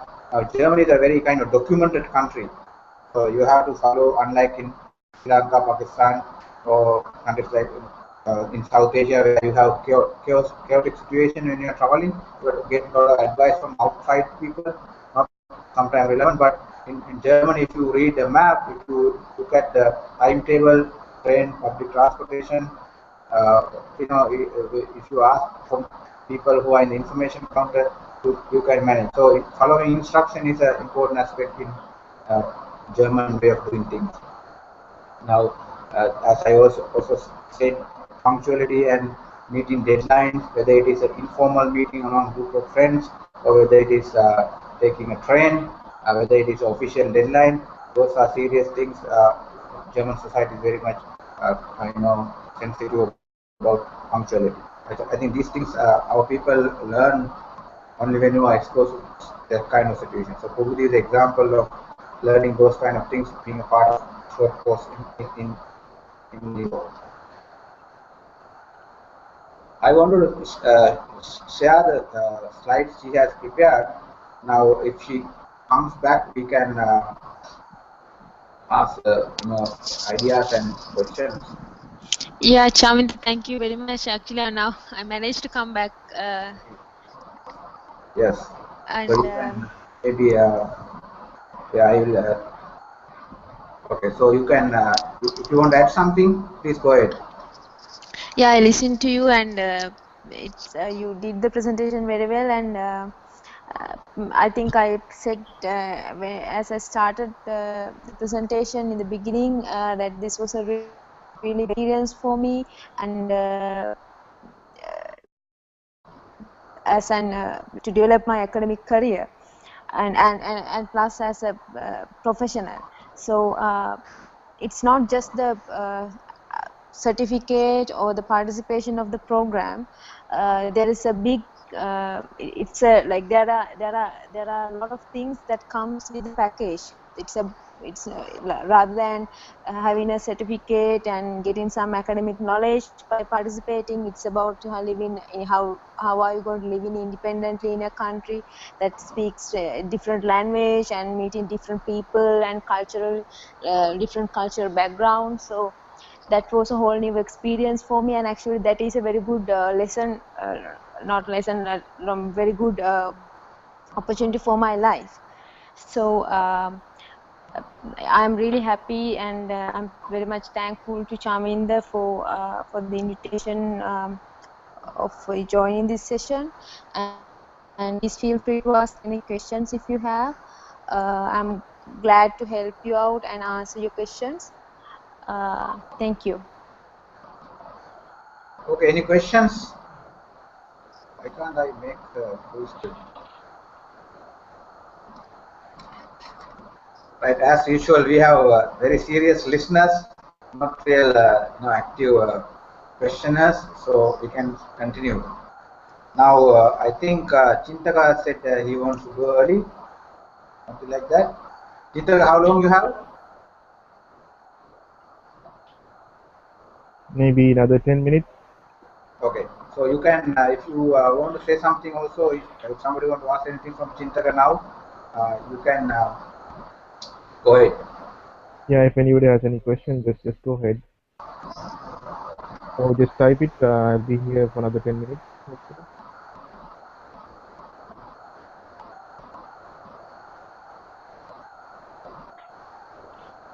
Chintaka, did you ask a question? Sorry? Did you say something? I couldn't follow you. Yeah, I said I'll be here for another 10 minutes. So if anybody has any question, ask me now, You can, or you can, yes, you can message me, or you can type here. Chintan will be leaving within 10 minutes maybe. So I can actually continue. We have now 3 viewers already online who are not part of the session. So I want to now formally introduce the programs which we have already started discussing. Let me again share my screen. Okay, so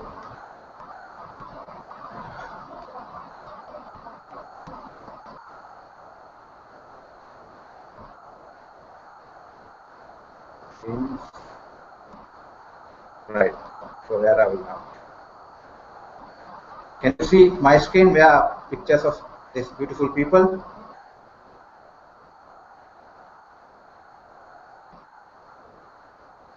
Yes. Okay, good. So you already listened to 4 of our resource persons share the experience. Of course, you can connect to them directly through Facebook or through our Traineeship Program Germany Facebook page. Then you can ask any questions later also. Now, I want to now talk about programs, and some of them are already discussed. I will cut short such explanation. Now, you already know why Germany. Why Germany is a place where you should think about your postgraduate studies. I will not explain about main things here, but one important thing is I will repeat it. It's almost free for masters and PhD program compared to many developed countries. And of course, there are general scholarships like Daad and Erasmus Mundus. The programs available in English. And unlike many other countries, you can travel to 26 countries for Schengen area when you have residency or when you are a student in Germany. You have all the advantage of living in a non-English speaking country where you get exposed to different experience. Now, Germany is not actually a country. We call it German speaking world. So you have about, I don't know, 100 million people in Germany, part of Switzerland, part of Italy, part of or Luxembourg. Anyway, Alessandra, you have about Austria. So you have more than 20 million people in different, at least 5-6 countries. It's a different way of doing business, different way of life. There are differences and similarities, but it's called German-speaking world compared to Anglo-Saxon world or Europe English-speaking world. We talk about UK, Canada, Australia, USA. So it's an interesting way of life. As Andrea mentioned, prices and cost of living in Germany is comparatively lower than other countries in Europe. And important thing also now, if you want to get into a very good, let's say, a high rank university in the UK or US, still it's very competitive because people, they are advertising and people are applying. But comparatively, German universities are still not aggressive in terms of recruiting students compared to other similar countries. So the chances are higher for you to get in because competition is comparatively less. I'm talking about the high rank universities in the world. So still it's a good option if you are thinking about studying in an international university. Germany is the ideal destination. It's also low cost compared to many other universities, and you have a lot of things to do as an international student.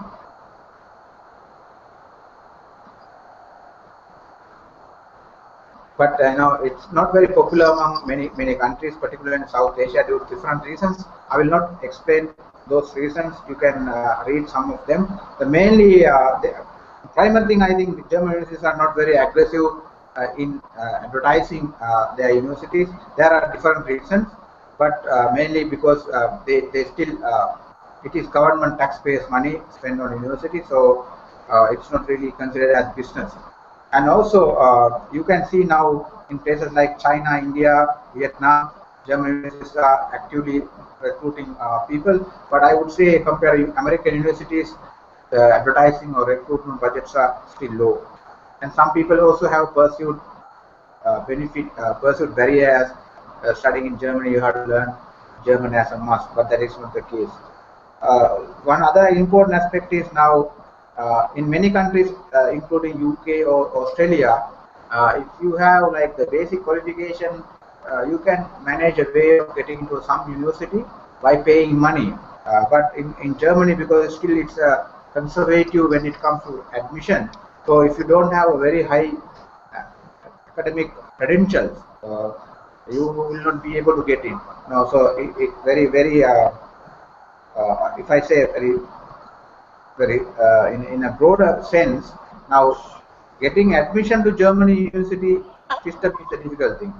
Now, if you get admission, all other things are easy. For example, now getting admission to UK university in UK comparatively easy because they have different arrangements. So now that is why one reason why we want to emphasize here, it's not everybody that you want to go to Germany, it doesn't mean that you can go. You have to have this correct criteria fulfilled. Also, compared to countries like UK, maybe ability to work as part-time students working as part-time, it's not very easy. You can work, you have opportunities to work, you have 120 full days in a year to work or 240 half days to work, but German education system is such that if you are a student, you are a full-time student. So therefore, if your primary objective is to learn, work and maybe partly to study, Germany still is not a very good place. If you want to study, it's a serious in a serious university, and to earn some money by working part time, that is all right. Another criteria the international students have is that even though you get qualification in Germany, still it is difficult to settle in Germany. I think that's also changing now compared to 10 years ago. Germans have introduced different post-qualifying retention schemes like Blue Card, but they are not very, very high in numbers. But it is changing, and there are different arrangements or different mechanisms where you can either study further or work in Germany, or you can think about going to other countries in Europe with a German qualification. Yeah, so my main complaint has been German universities have not been really interested or keen in promoting their universities in countries like Sri Lanka or Nepal or smaller countries. But if you go to places like Mumbai or Bangalore, you see a lot of trade fair, educational fairs where German universities are present. So there are different opportunities available in German universities, German higher education system. Those are different for different people. Can be for conference participation, as I have been doing for many years, or you can try to get internship job opportunities in big companies like Mercedes-Benz, Siemens. So there are different ways of getting applying, but it's not available for all the people out of EU countries. And if you are a senior scholar or researcher, you can also apply for different fellowships. Of course, there are a lot of undergraduate programs which we don't really discuss here, but there are undergraduate programs you can do in English, but most of them are fee-paying programs.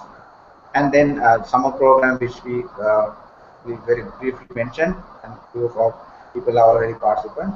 Now here the focus is about postgraduate program, postgraduate studies, mainly masters and PhDs. Now I will talk also about summer program because there are some people who are interested in summer programs. We will have a separate session early next year. Now summer programs means now these are short courses conducted mainly from July to October in every year in German universities, because the German universities in this time they are on holidays for their regular students. So they use this time to invite foreign students from different countries and come and take part in their research programs or short courses. This can be from different disciplines, from management, accounting, engineering, computer science, social science, arts. So there are different many programs from different disciplines. I mentioned that I have participated at least 10 summer programs in Germany for the last 10 years.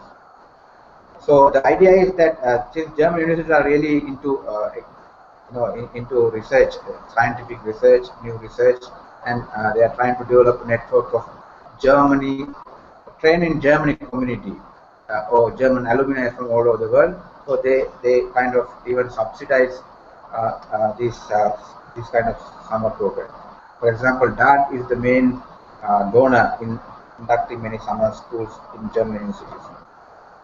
Now, what are the benefits of participating at a summer program? Of course, those are very clear. You will get an international experience, opportunities to live in a student community, get new knowledge. Now, those things which I think Chintak and also Purudu mentioned in detail, so I will not go into details. So they are really useful experimenting for new opportunities to try out international universities and new countries. The summer programs are open mainly to postgraduate, sometimes to undergraduate students, university lecturers and researchers also invited, depending upon the program and the level of the program. Government staff officers, non-government employees, sometimes corporate sector managers, but they are normally expensive than the programs open for students and academics. And sometimes they are also open for different interested groups. Now this is what we are doing, which have been doing for last few years, has mainly been actually advising people and inviting people to go to summer programs. Now you can see a list of people who got admission to summer programs from 2011, 2012. We have both of 2012 participants today as speakers. Then we also had people in 2013, 4 people. They're all are from Sri Lanka. And this year actually we had three people who are all my own students from University of Multicultural. They are doing MBA. So now these are the list of people who went to participate in summer programs in Germany. All of these people actually are, except Chintak, all got their first experience in Europe from Sri Lanka. Now, this is about summer programs. Anybody want to ask anything about summer programs now?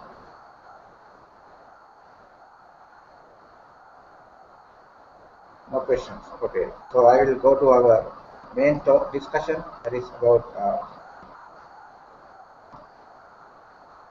Masters and PhD programs. Now, as I told you, we will have a separate session later because summer is from July or August that time. So we are not kind of communicating about summer programs now, but that we will do in 2015, early maybe by March or April, actually earlier, or February or March, as a separate Google Hangout. Okay, so Master's program in Germany, they are full time, 2 years, and PhD program 3 years full time.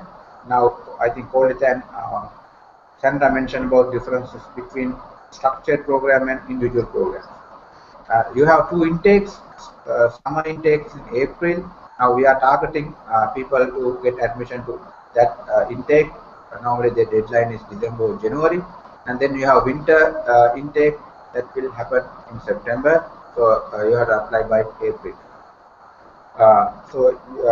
They are mainly conducted in English. There are programs also in German, but there are a lot of programs in English. But then you can also study German during your studies as a language course. The important aspect is they are either free or almost free.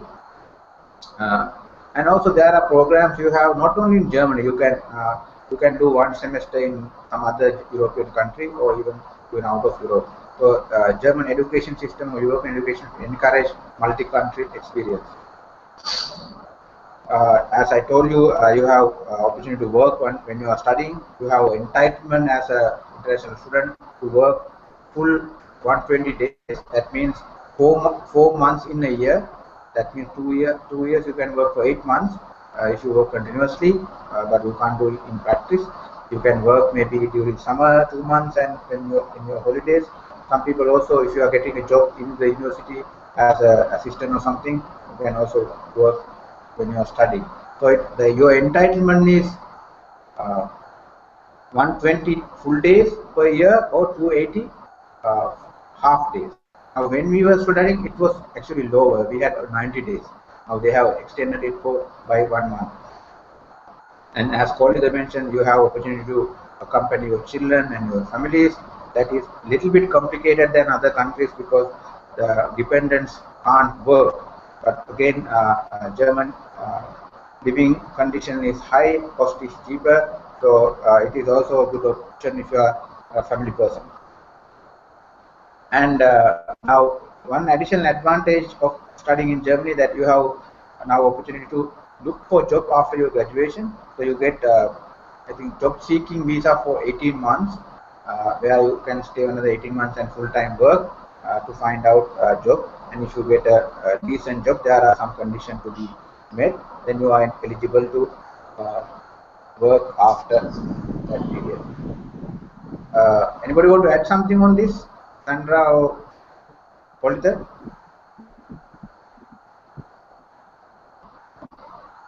Okay. Yeah, Kolita left already. So. Thank you very much. It's very clear. Yeah, good. I will go ahead. Now, first of all, we talk about self-funded students. So let's say you are a student who is going without a scholarship, but you go to a government-funded, state-funded university for a master's degree. In that case, you will have something called semester fees or tuition fees, maximum 1,000 euros per month. I have written in both in this is mainly for Sri Lankan students, but you can forget about Sri Lankan rupees or think about only euros. So living expenses, you have to have money sufficient to cover your expenses when you are applying for visa. Even if you are going to work and earn money, you have to prove that you can survive with your own funding. So that amounts to about how much? 700 into 12 euros. I think about 10,000 US euros the standard. So travel, visa, and other things also you have to plan for about 1,000 euros. So altogether, in Sri Lankan rupees, you have to prove that you have sufficient funding to survive for 1 year. This is about 1.8 million Sri Lankan rupees, so about 8,000 or I think about 10,000 maximum euros you have to show that you have in your disposal. So you have to deposit this money in a German bank in your country, and then apply for visa based with your invitation letter and other visa relevant documents. So this is the maximum amount you have to show, you have to have to study in Germany when you have that. Now, if you compare this with places like Australia or UK, now this will actually that amount will be at least double of this, because you have to pay also for tuition in addition to your living expenses. This is one advantage if you are going to Germany, because you have to have money only for your living expenses, and of course the semester fees or tuition fees. Now, when I say it's 500 per semester or 1,000 per year, this is not the case in some places. As people always say, you can get almost free or zero tuition fees in some states. And now you don't have to forget that now in some places or some university you have scholarship, you have full tuition, maybe 10,000 euros up to 15,000 euros or maybe less. So I am not talking about those universities. Those are private universities. Now, mainly from people from developing countries, you have a lot of scholarships, not only for developing countries, but also European countries. Now, Daad is the main German government international cooperation scholarship. And also you have Erasmus Mundus, now it's called Erasmus Plus scholarship. This is not only to Europe, but many countries in European Union you can study as an international student.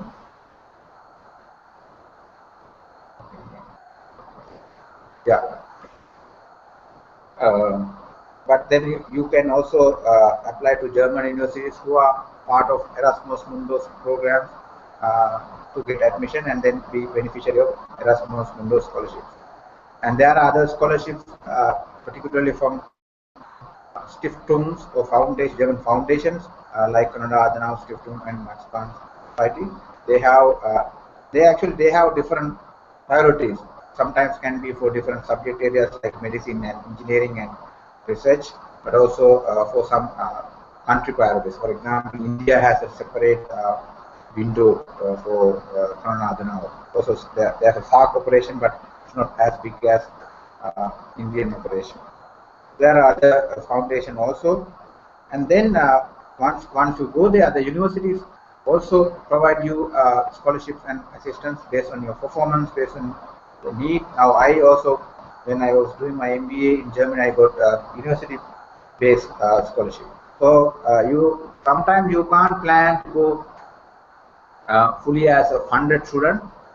Sometimes you go as a self-funded student, but once you are there, maybe after your first year or maybe after 3 months, you can get some scholarships from the university or from the state or even from foundation.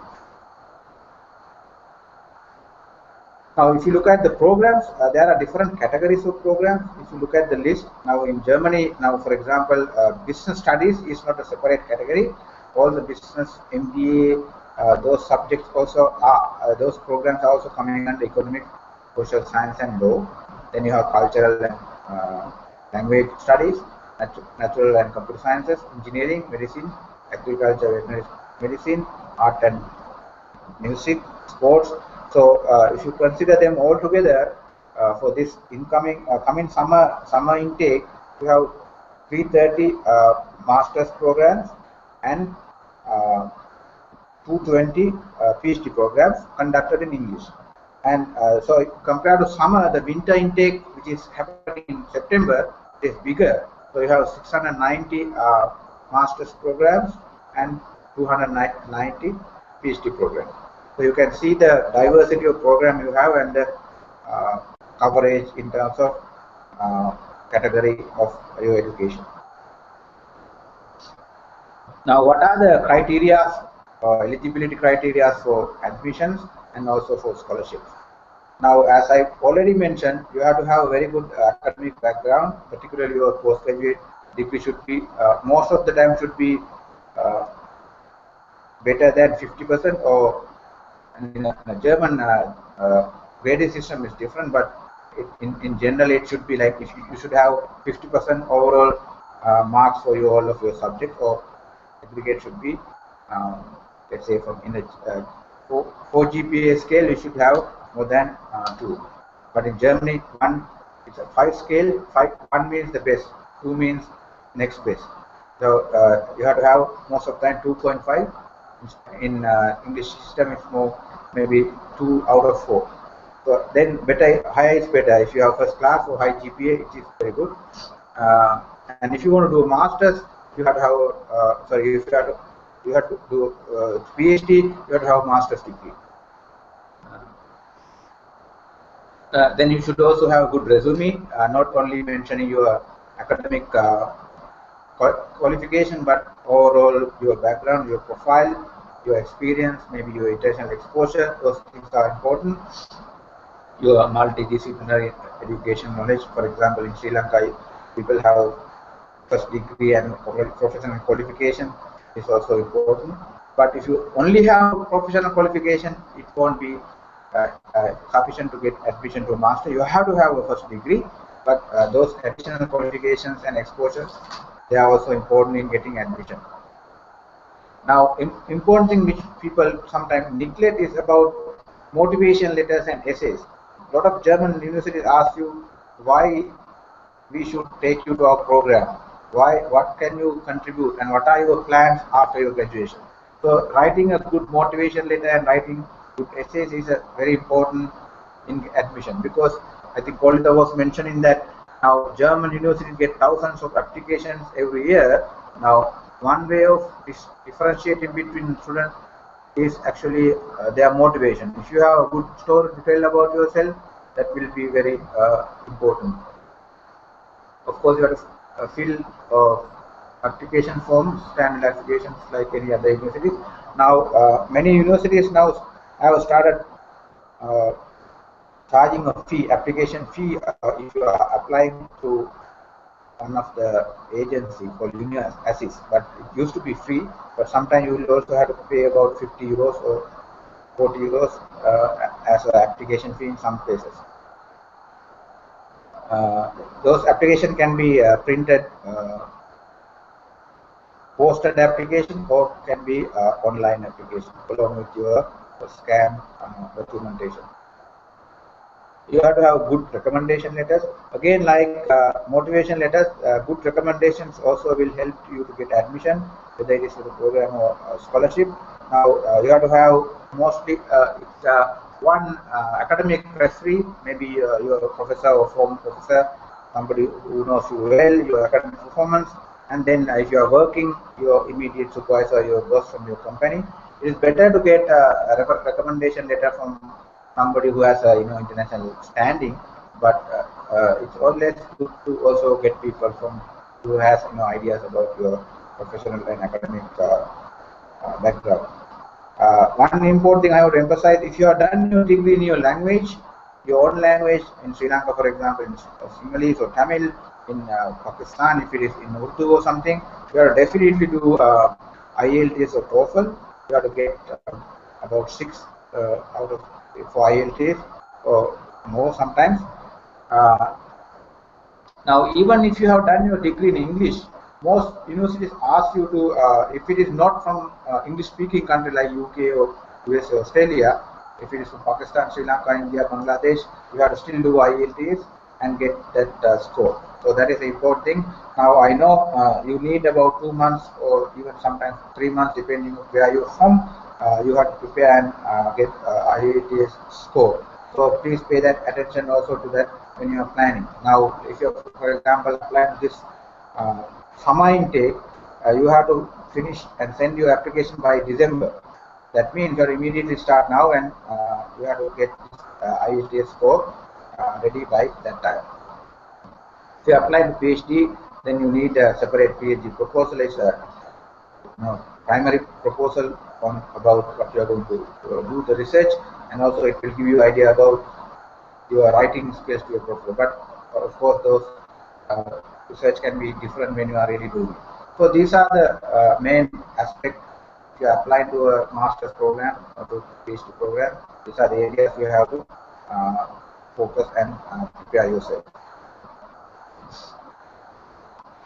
I want to share with you some of the sample programs, and as I told you, there are more than 200 programs for masters. But I will not, go into these details because they are programs from different academic disciplines, different universities for fee paying, maybe low fees. Now this. The first one is MBA. It's a high, expensive one, but it's a high rank business school. Then you have a comparatively cheaper or almost kind of free international business program. Then the masters in arts at Karlsruhe International University. Actually, they say you pay the amount you can pay. So there are different ways of charging fees, and other programs are in different disciplines. Now, this is only a sample. I would say if you are interested to look at this program, you take a screenshot of this and you explore yourself. Since we don't have much time, we will not go into each program. So I wanted to tell you there are programs from different academic disciplines at different levels for either tuition, low tuition, or customized tuition. So these all the options are possible. Any questions?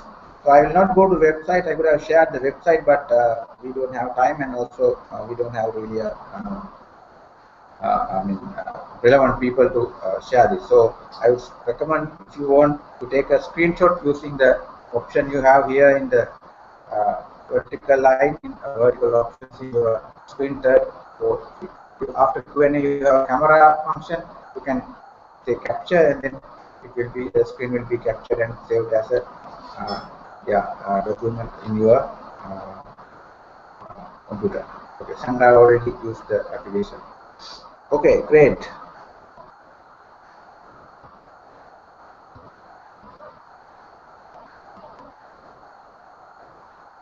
Now, these are the important website if you want to do some search, and if you look at different scholarships, if you look at different scholarship or look at opportunities available, I would recommend Daad. They are both .org and Daad.de, and there's a separate scholarship on Erasmus Mundus. Now I want to emphasize something on Erasmus. Now Erasmus Mundus is, I think they are calling for the application starting from October. So if you look at their website, you can look at the list of universities, list of programs for both masters and PhDs asking for applicants for this semester. So they are starting immediately now. If you want to apply for Erasmus Mundus scholarship, which is a very complicated but also a very high standard scholarship, but it's very generous. So if you work hard, you can get admission to this program, and you start immediately. And then of course you have to also pay attention to the visa process. I would recommend look at the website in your own country, to look at the local rules and regulations in each country. And that they have this Goethe Institute, that is like British Council for UK or Alliance Française France. This is German Cultural Center, which is also in many countries. You have branches.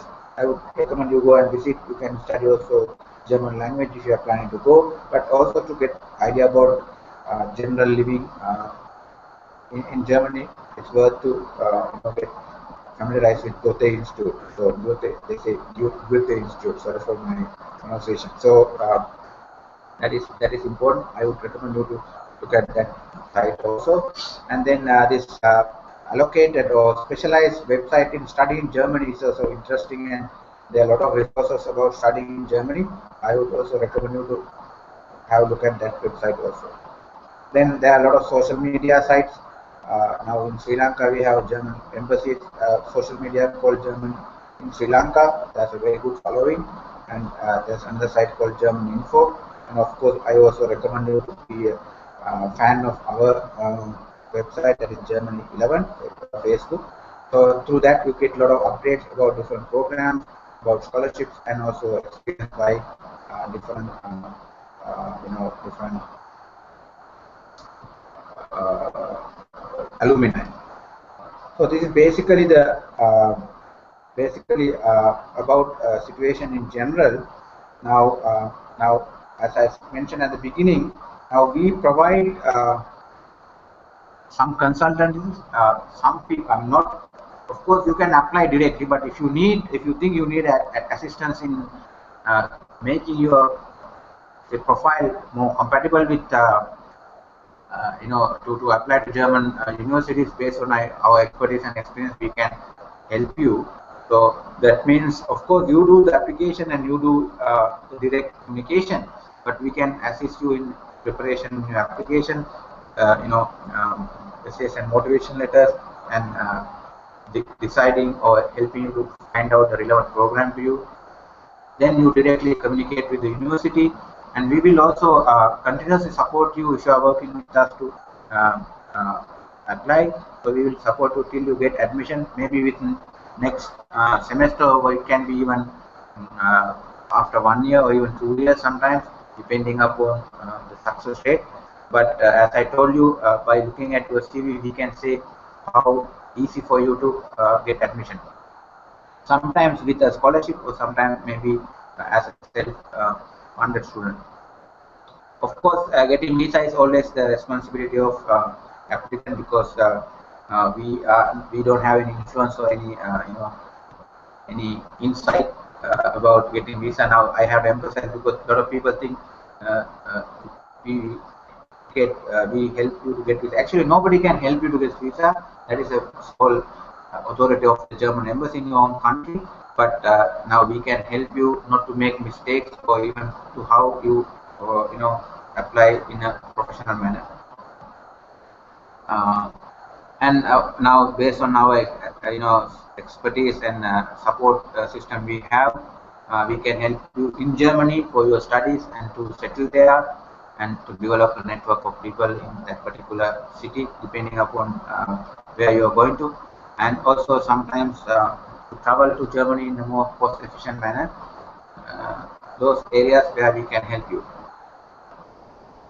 Then now, if you want to get our services, as I told you, it's not free now. Up to now it's free, and then we can also discuss. But now we charge a fee for our services, because as I mentioned at the beginning, it's a self-funded voluntary process. So we have to sustain that. We don't get any commission or anything from any university or any other organization. And also we don't work for them. We work for our clients, with applicants. So if you want to apply, you can of course apply directly. But if you need our support, we have to charge you a fee for time and the professional.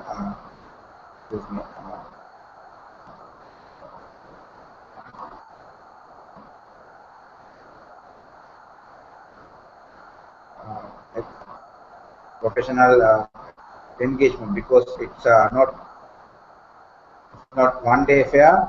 We have to spend time for each applicant on their expertise, on their background, and by looking at different programs. So we will provide you individual consultancy for you to apply. But now it's very important that what we have found during the last 2 years is, now people come, they are very excited to apply, but after a few weeks or few months, they get discouraged. Maybe they have other distractions.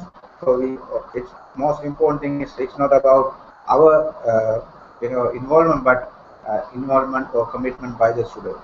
So to get that commitment, also if you pay something, you will pay attention. If you are given things free, most of the time that is not considered seriously.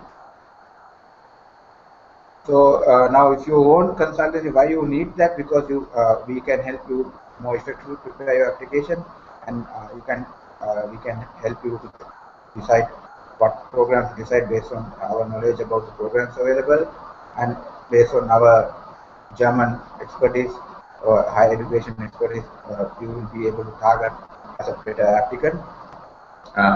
Our knowledge in European system, that can be education and otherwise, and support in all application process, and guidance you as a student. Now it will be definitely a better, effective way of applying than applying by yourself. That can be now fees can be different for each individual applicant based on the level of service you need. For example, that can vary from 100 euros to up to 1000 euros depending upon what kind of level of assistance you need for how long, and also depending upon your background and your profile as a professional. But those things can be discussed in a future meeting if you are interested. Now, regardless of whether you apply through us or you apply by yourself, now there should be some kind of long-term planning. Now, for example, if you want to target to get admission by April for the summer intake, you have to start immediately, let's say from early October.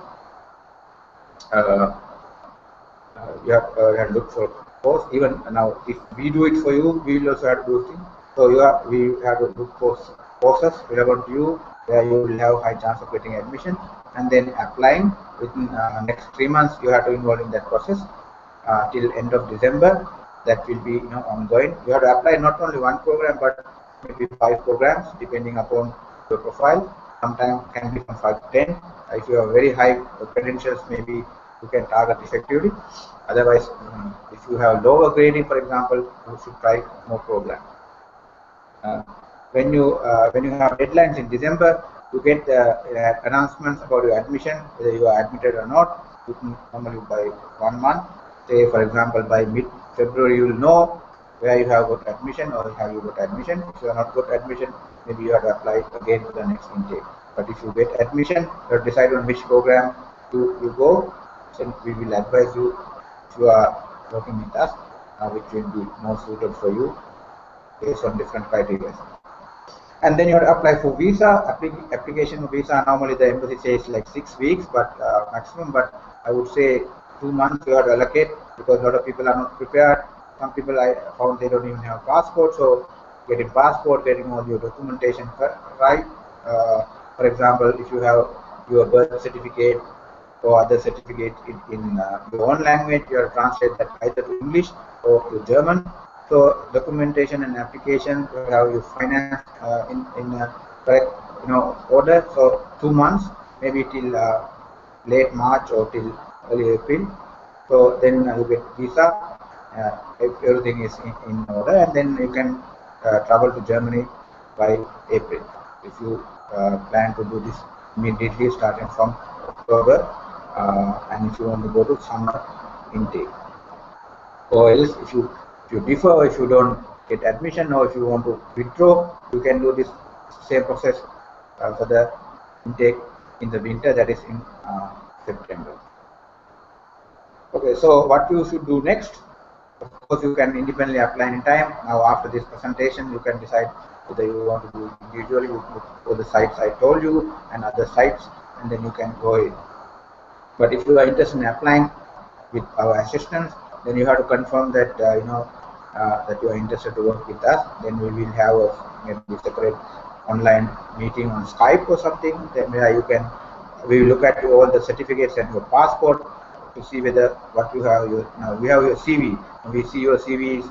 As per your CV, you have all the documentation. For example, your transcript, degree certificate, and also we look at your passport just to get your details about your travel history. And then you can ask questions about how we work, other things, finance and everything, and then we can start working. So we can actually accommodate based on our capacities. We have around 10 people. Of course, this also depending upon your subject areas. Now, for example, if you do a PhD in, let's say, nanoscience or something, maybe we will not have expertise. So then, of course, we can find out the person to help you, but then it will cost you extra money. So we will have areas, for example, expertise areas in management, social science, medicine, those expertise what we have seen from our resource persons and other people who are working with us. Now, if you want to get our assistance, if you want to work with us, you have to inform by email to summer programs in Germany by 10th of October. Then we can have the basic discussion and have the individual meeting. That is the presentation, and this all for the day. Now we are free to discuss and have any questions. Okay, I will go out of the screen. I hope you are still looking and listening. Maybe I can stop broadcasting now, so then people can ask questions privately. Okay. So there's a question from Nilufer. I want to apply for PhD scholarship in Germany through you people, tell me the procedure, measures, and money need for applying. Now I already briefly explained about the general guidelines about how you get our advice or consultancy. But if you need, the personalized, the details, you should write to us, and then we will inform you, and we will set up a Skype meeting and discuss.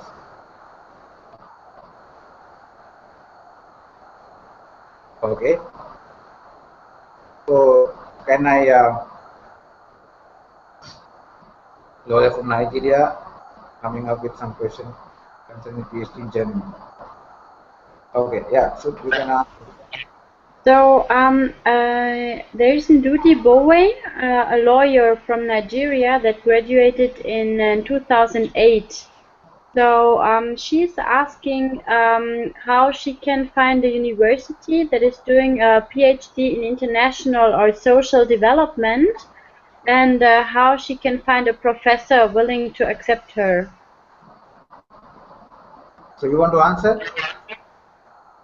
You want me to answer? I think I want you to answer because I've been answering the questions via my presentation. So as far as I can tell her, she has to find the professor on her own, basically first, that is willing to accept her as a PhD student. And going with this professor, the university or the institution that the professor is attached to, then she can get enrolled for the PhD process and then ask for a PhD funding. Yeah, now that is for individual PhD, but of course there are a list of the individual structured PhD, like American style PhD. So they are now from Daad website or Erasmus Mundus website. You can look at the list of PhDs and select whether they are compatible with their professional background. Now, if they need now this lawyer, he or she needs our assistance, first you have to send your CV. Then we look at the background and we can see if there are compatible programs. Now, if you don't have a good masters, maybe you can't apply to most of these PhD programs. Just having a good bachelor's won't be helpful. Okay. Yeah. She's asking about general chances of getting a DAAD scholarship, but I think this question is too broad to answer it precisely, right? Yeah, and also now I think I don't know. For example, I can a person. In general, now get a full Daad, you have to be very good with your professional background, because they are demanded and they expect a lot of credentials. So if you have first class subject, 4 years degree, 2 years of work experience, so then you can apply. If looking at the Daad website, you can see the eligibility criteria. By looking at the eligibility, you can see whether people are eligible. Now, even if you are eligible, there will be a competition from the the smart people around the world. So it is possible, but then that also look at the diversity. Whether you are from a female student, chances are, or you are from a subject area there where they prefer, maybe chances are higher. But other than that, you can't say now, for example, percentage for a video. Okay. So actually she has a problem with the connection. She says she's online, she's connected, but no one can hear her. Can you see a person called Ndudi Bowe that is trying to contact us and is not able to get heard? No, because we might only people who send us their profile. So Now they can online YouTube, but they can't. If you invited, they can't join the. That the sad thing is actually there are about 18 people. We invited them. They are also not in a position, maybe because of their. Okay, so very good. Thank you very much. So broadcasting, because now still it's public, so we will have some time for us to have a discussion among ourselves. So thank you very Very much good. who connected and presented, and also who are watching, people who are watching in the future. And as we told at the beginning, our objective is to disseminate knowledge and experience about living in Germany and studying in Germany. So I encourage people to think about that as an additional option. I always say that Germany is not the only country or the best country to study for everybody. So this is for some set of people who want to get a new experience and new ideas in a different environment. So think about it as option, and also look at other options you have been planning. But now as an individual, I am really happy about my experience I got from Germany and general in Europe. So I like when people think about that as a alternative place to apply. I'm sure other speakers also talk about the same thing.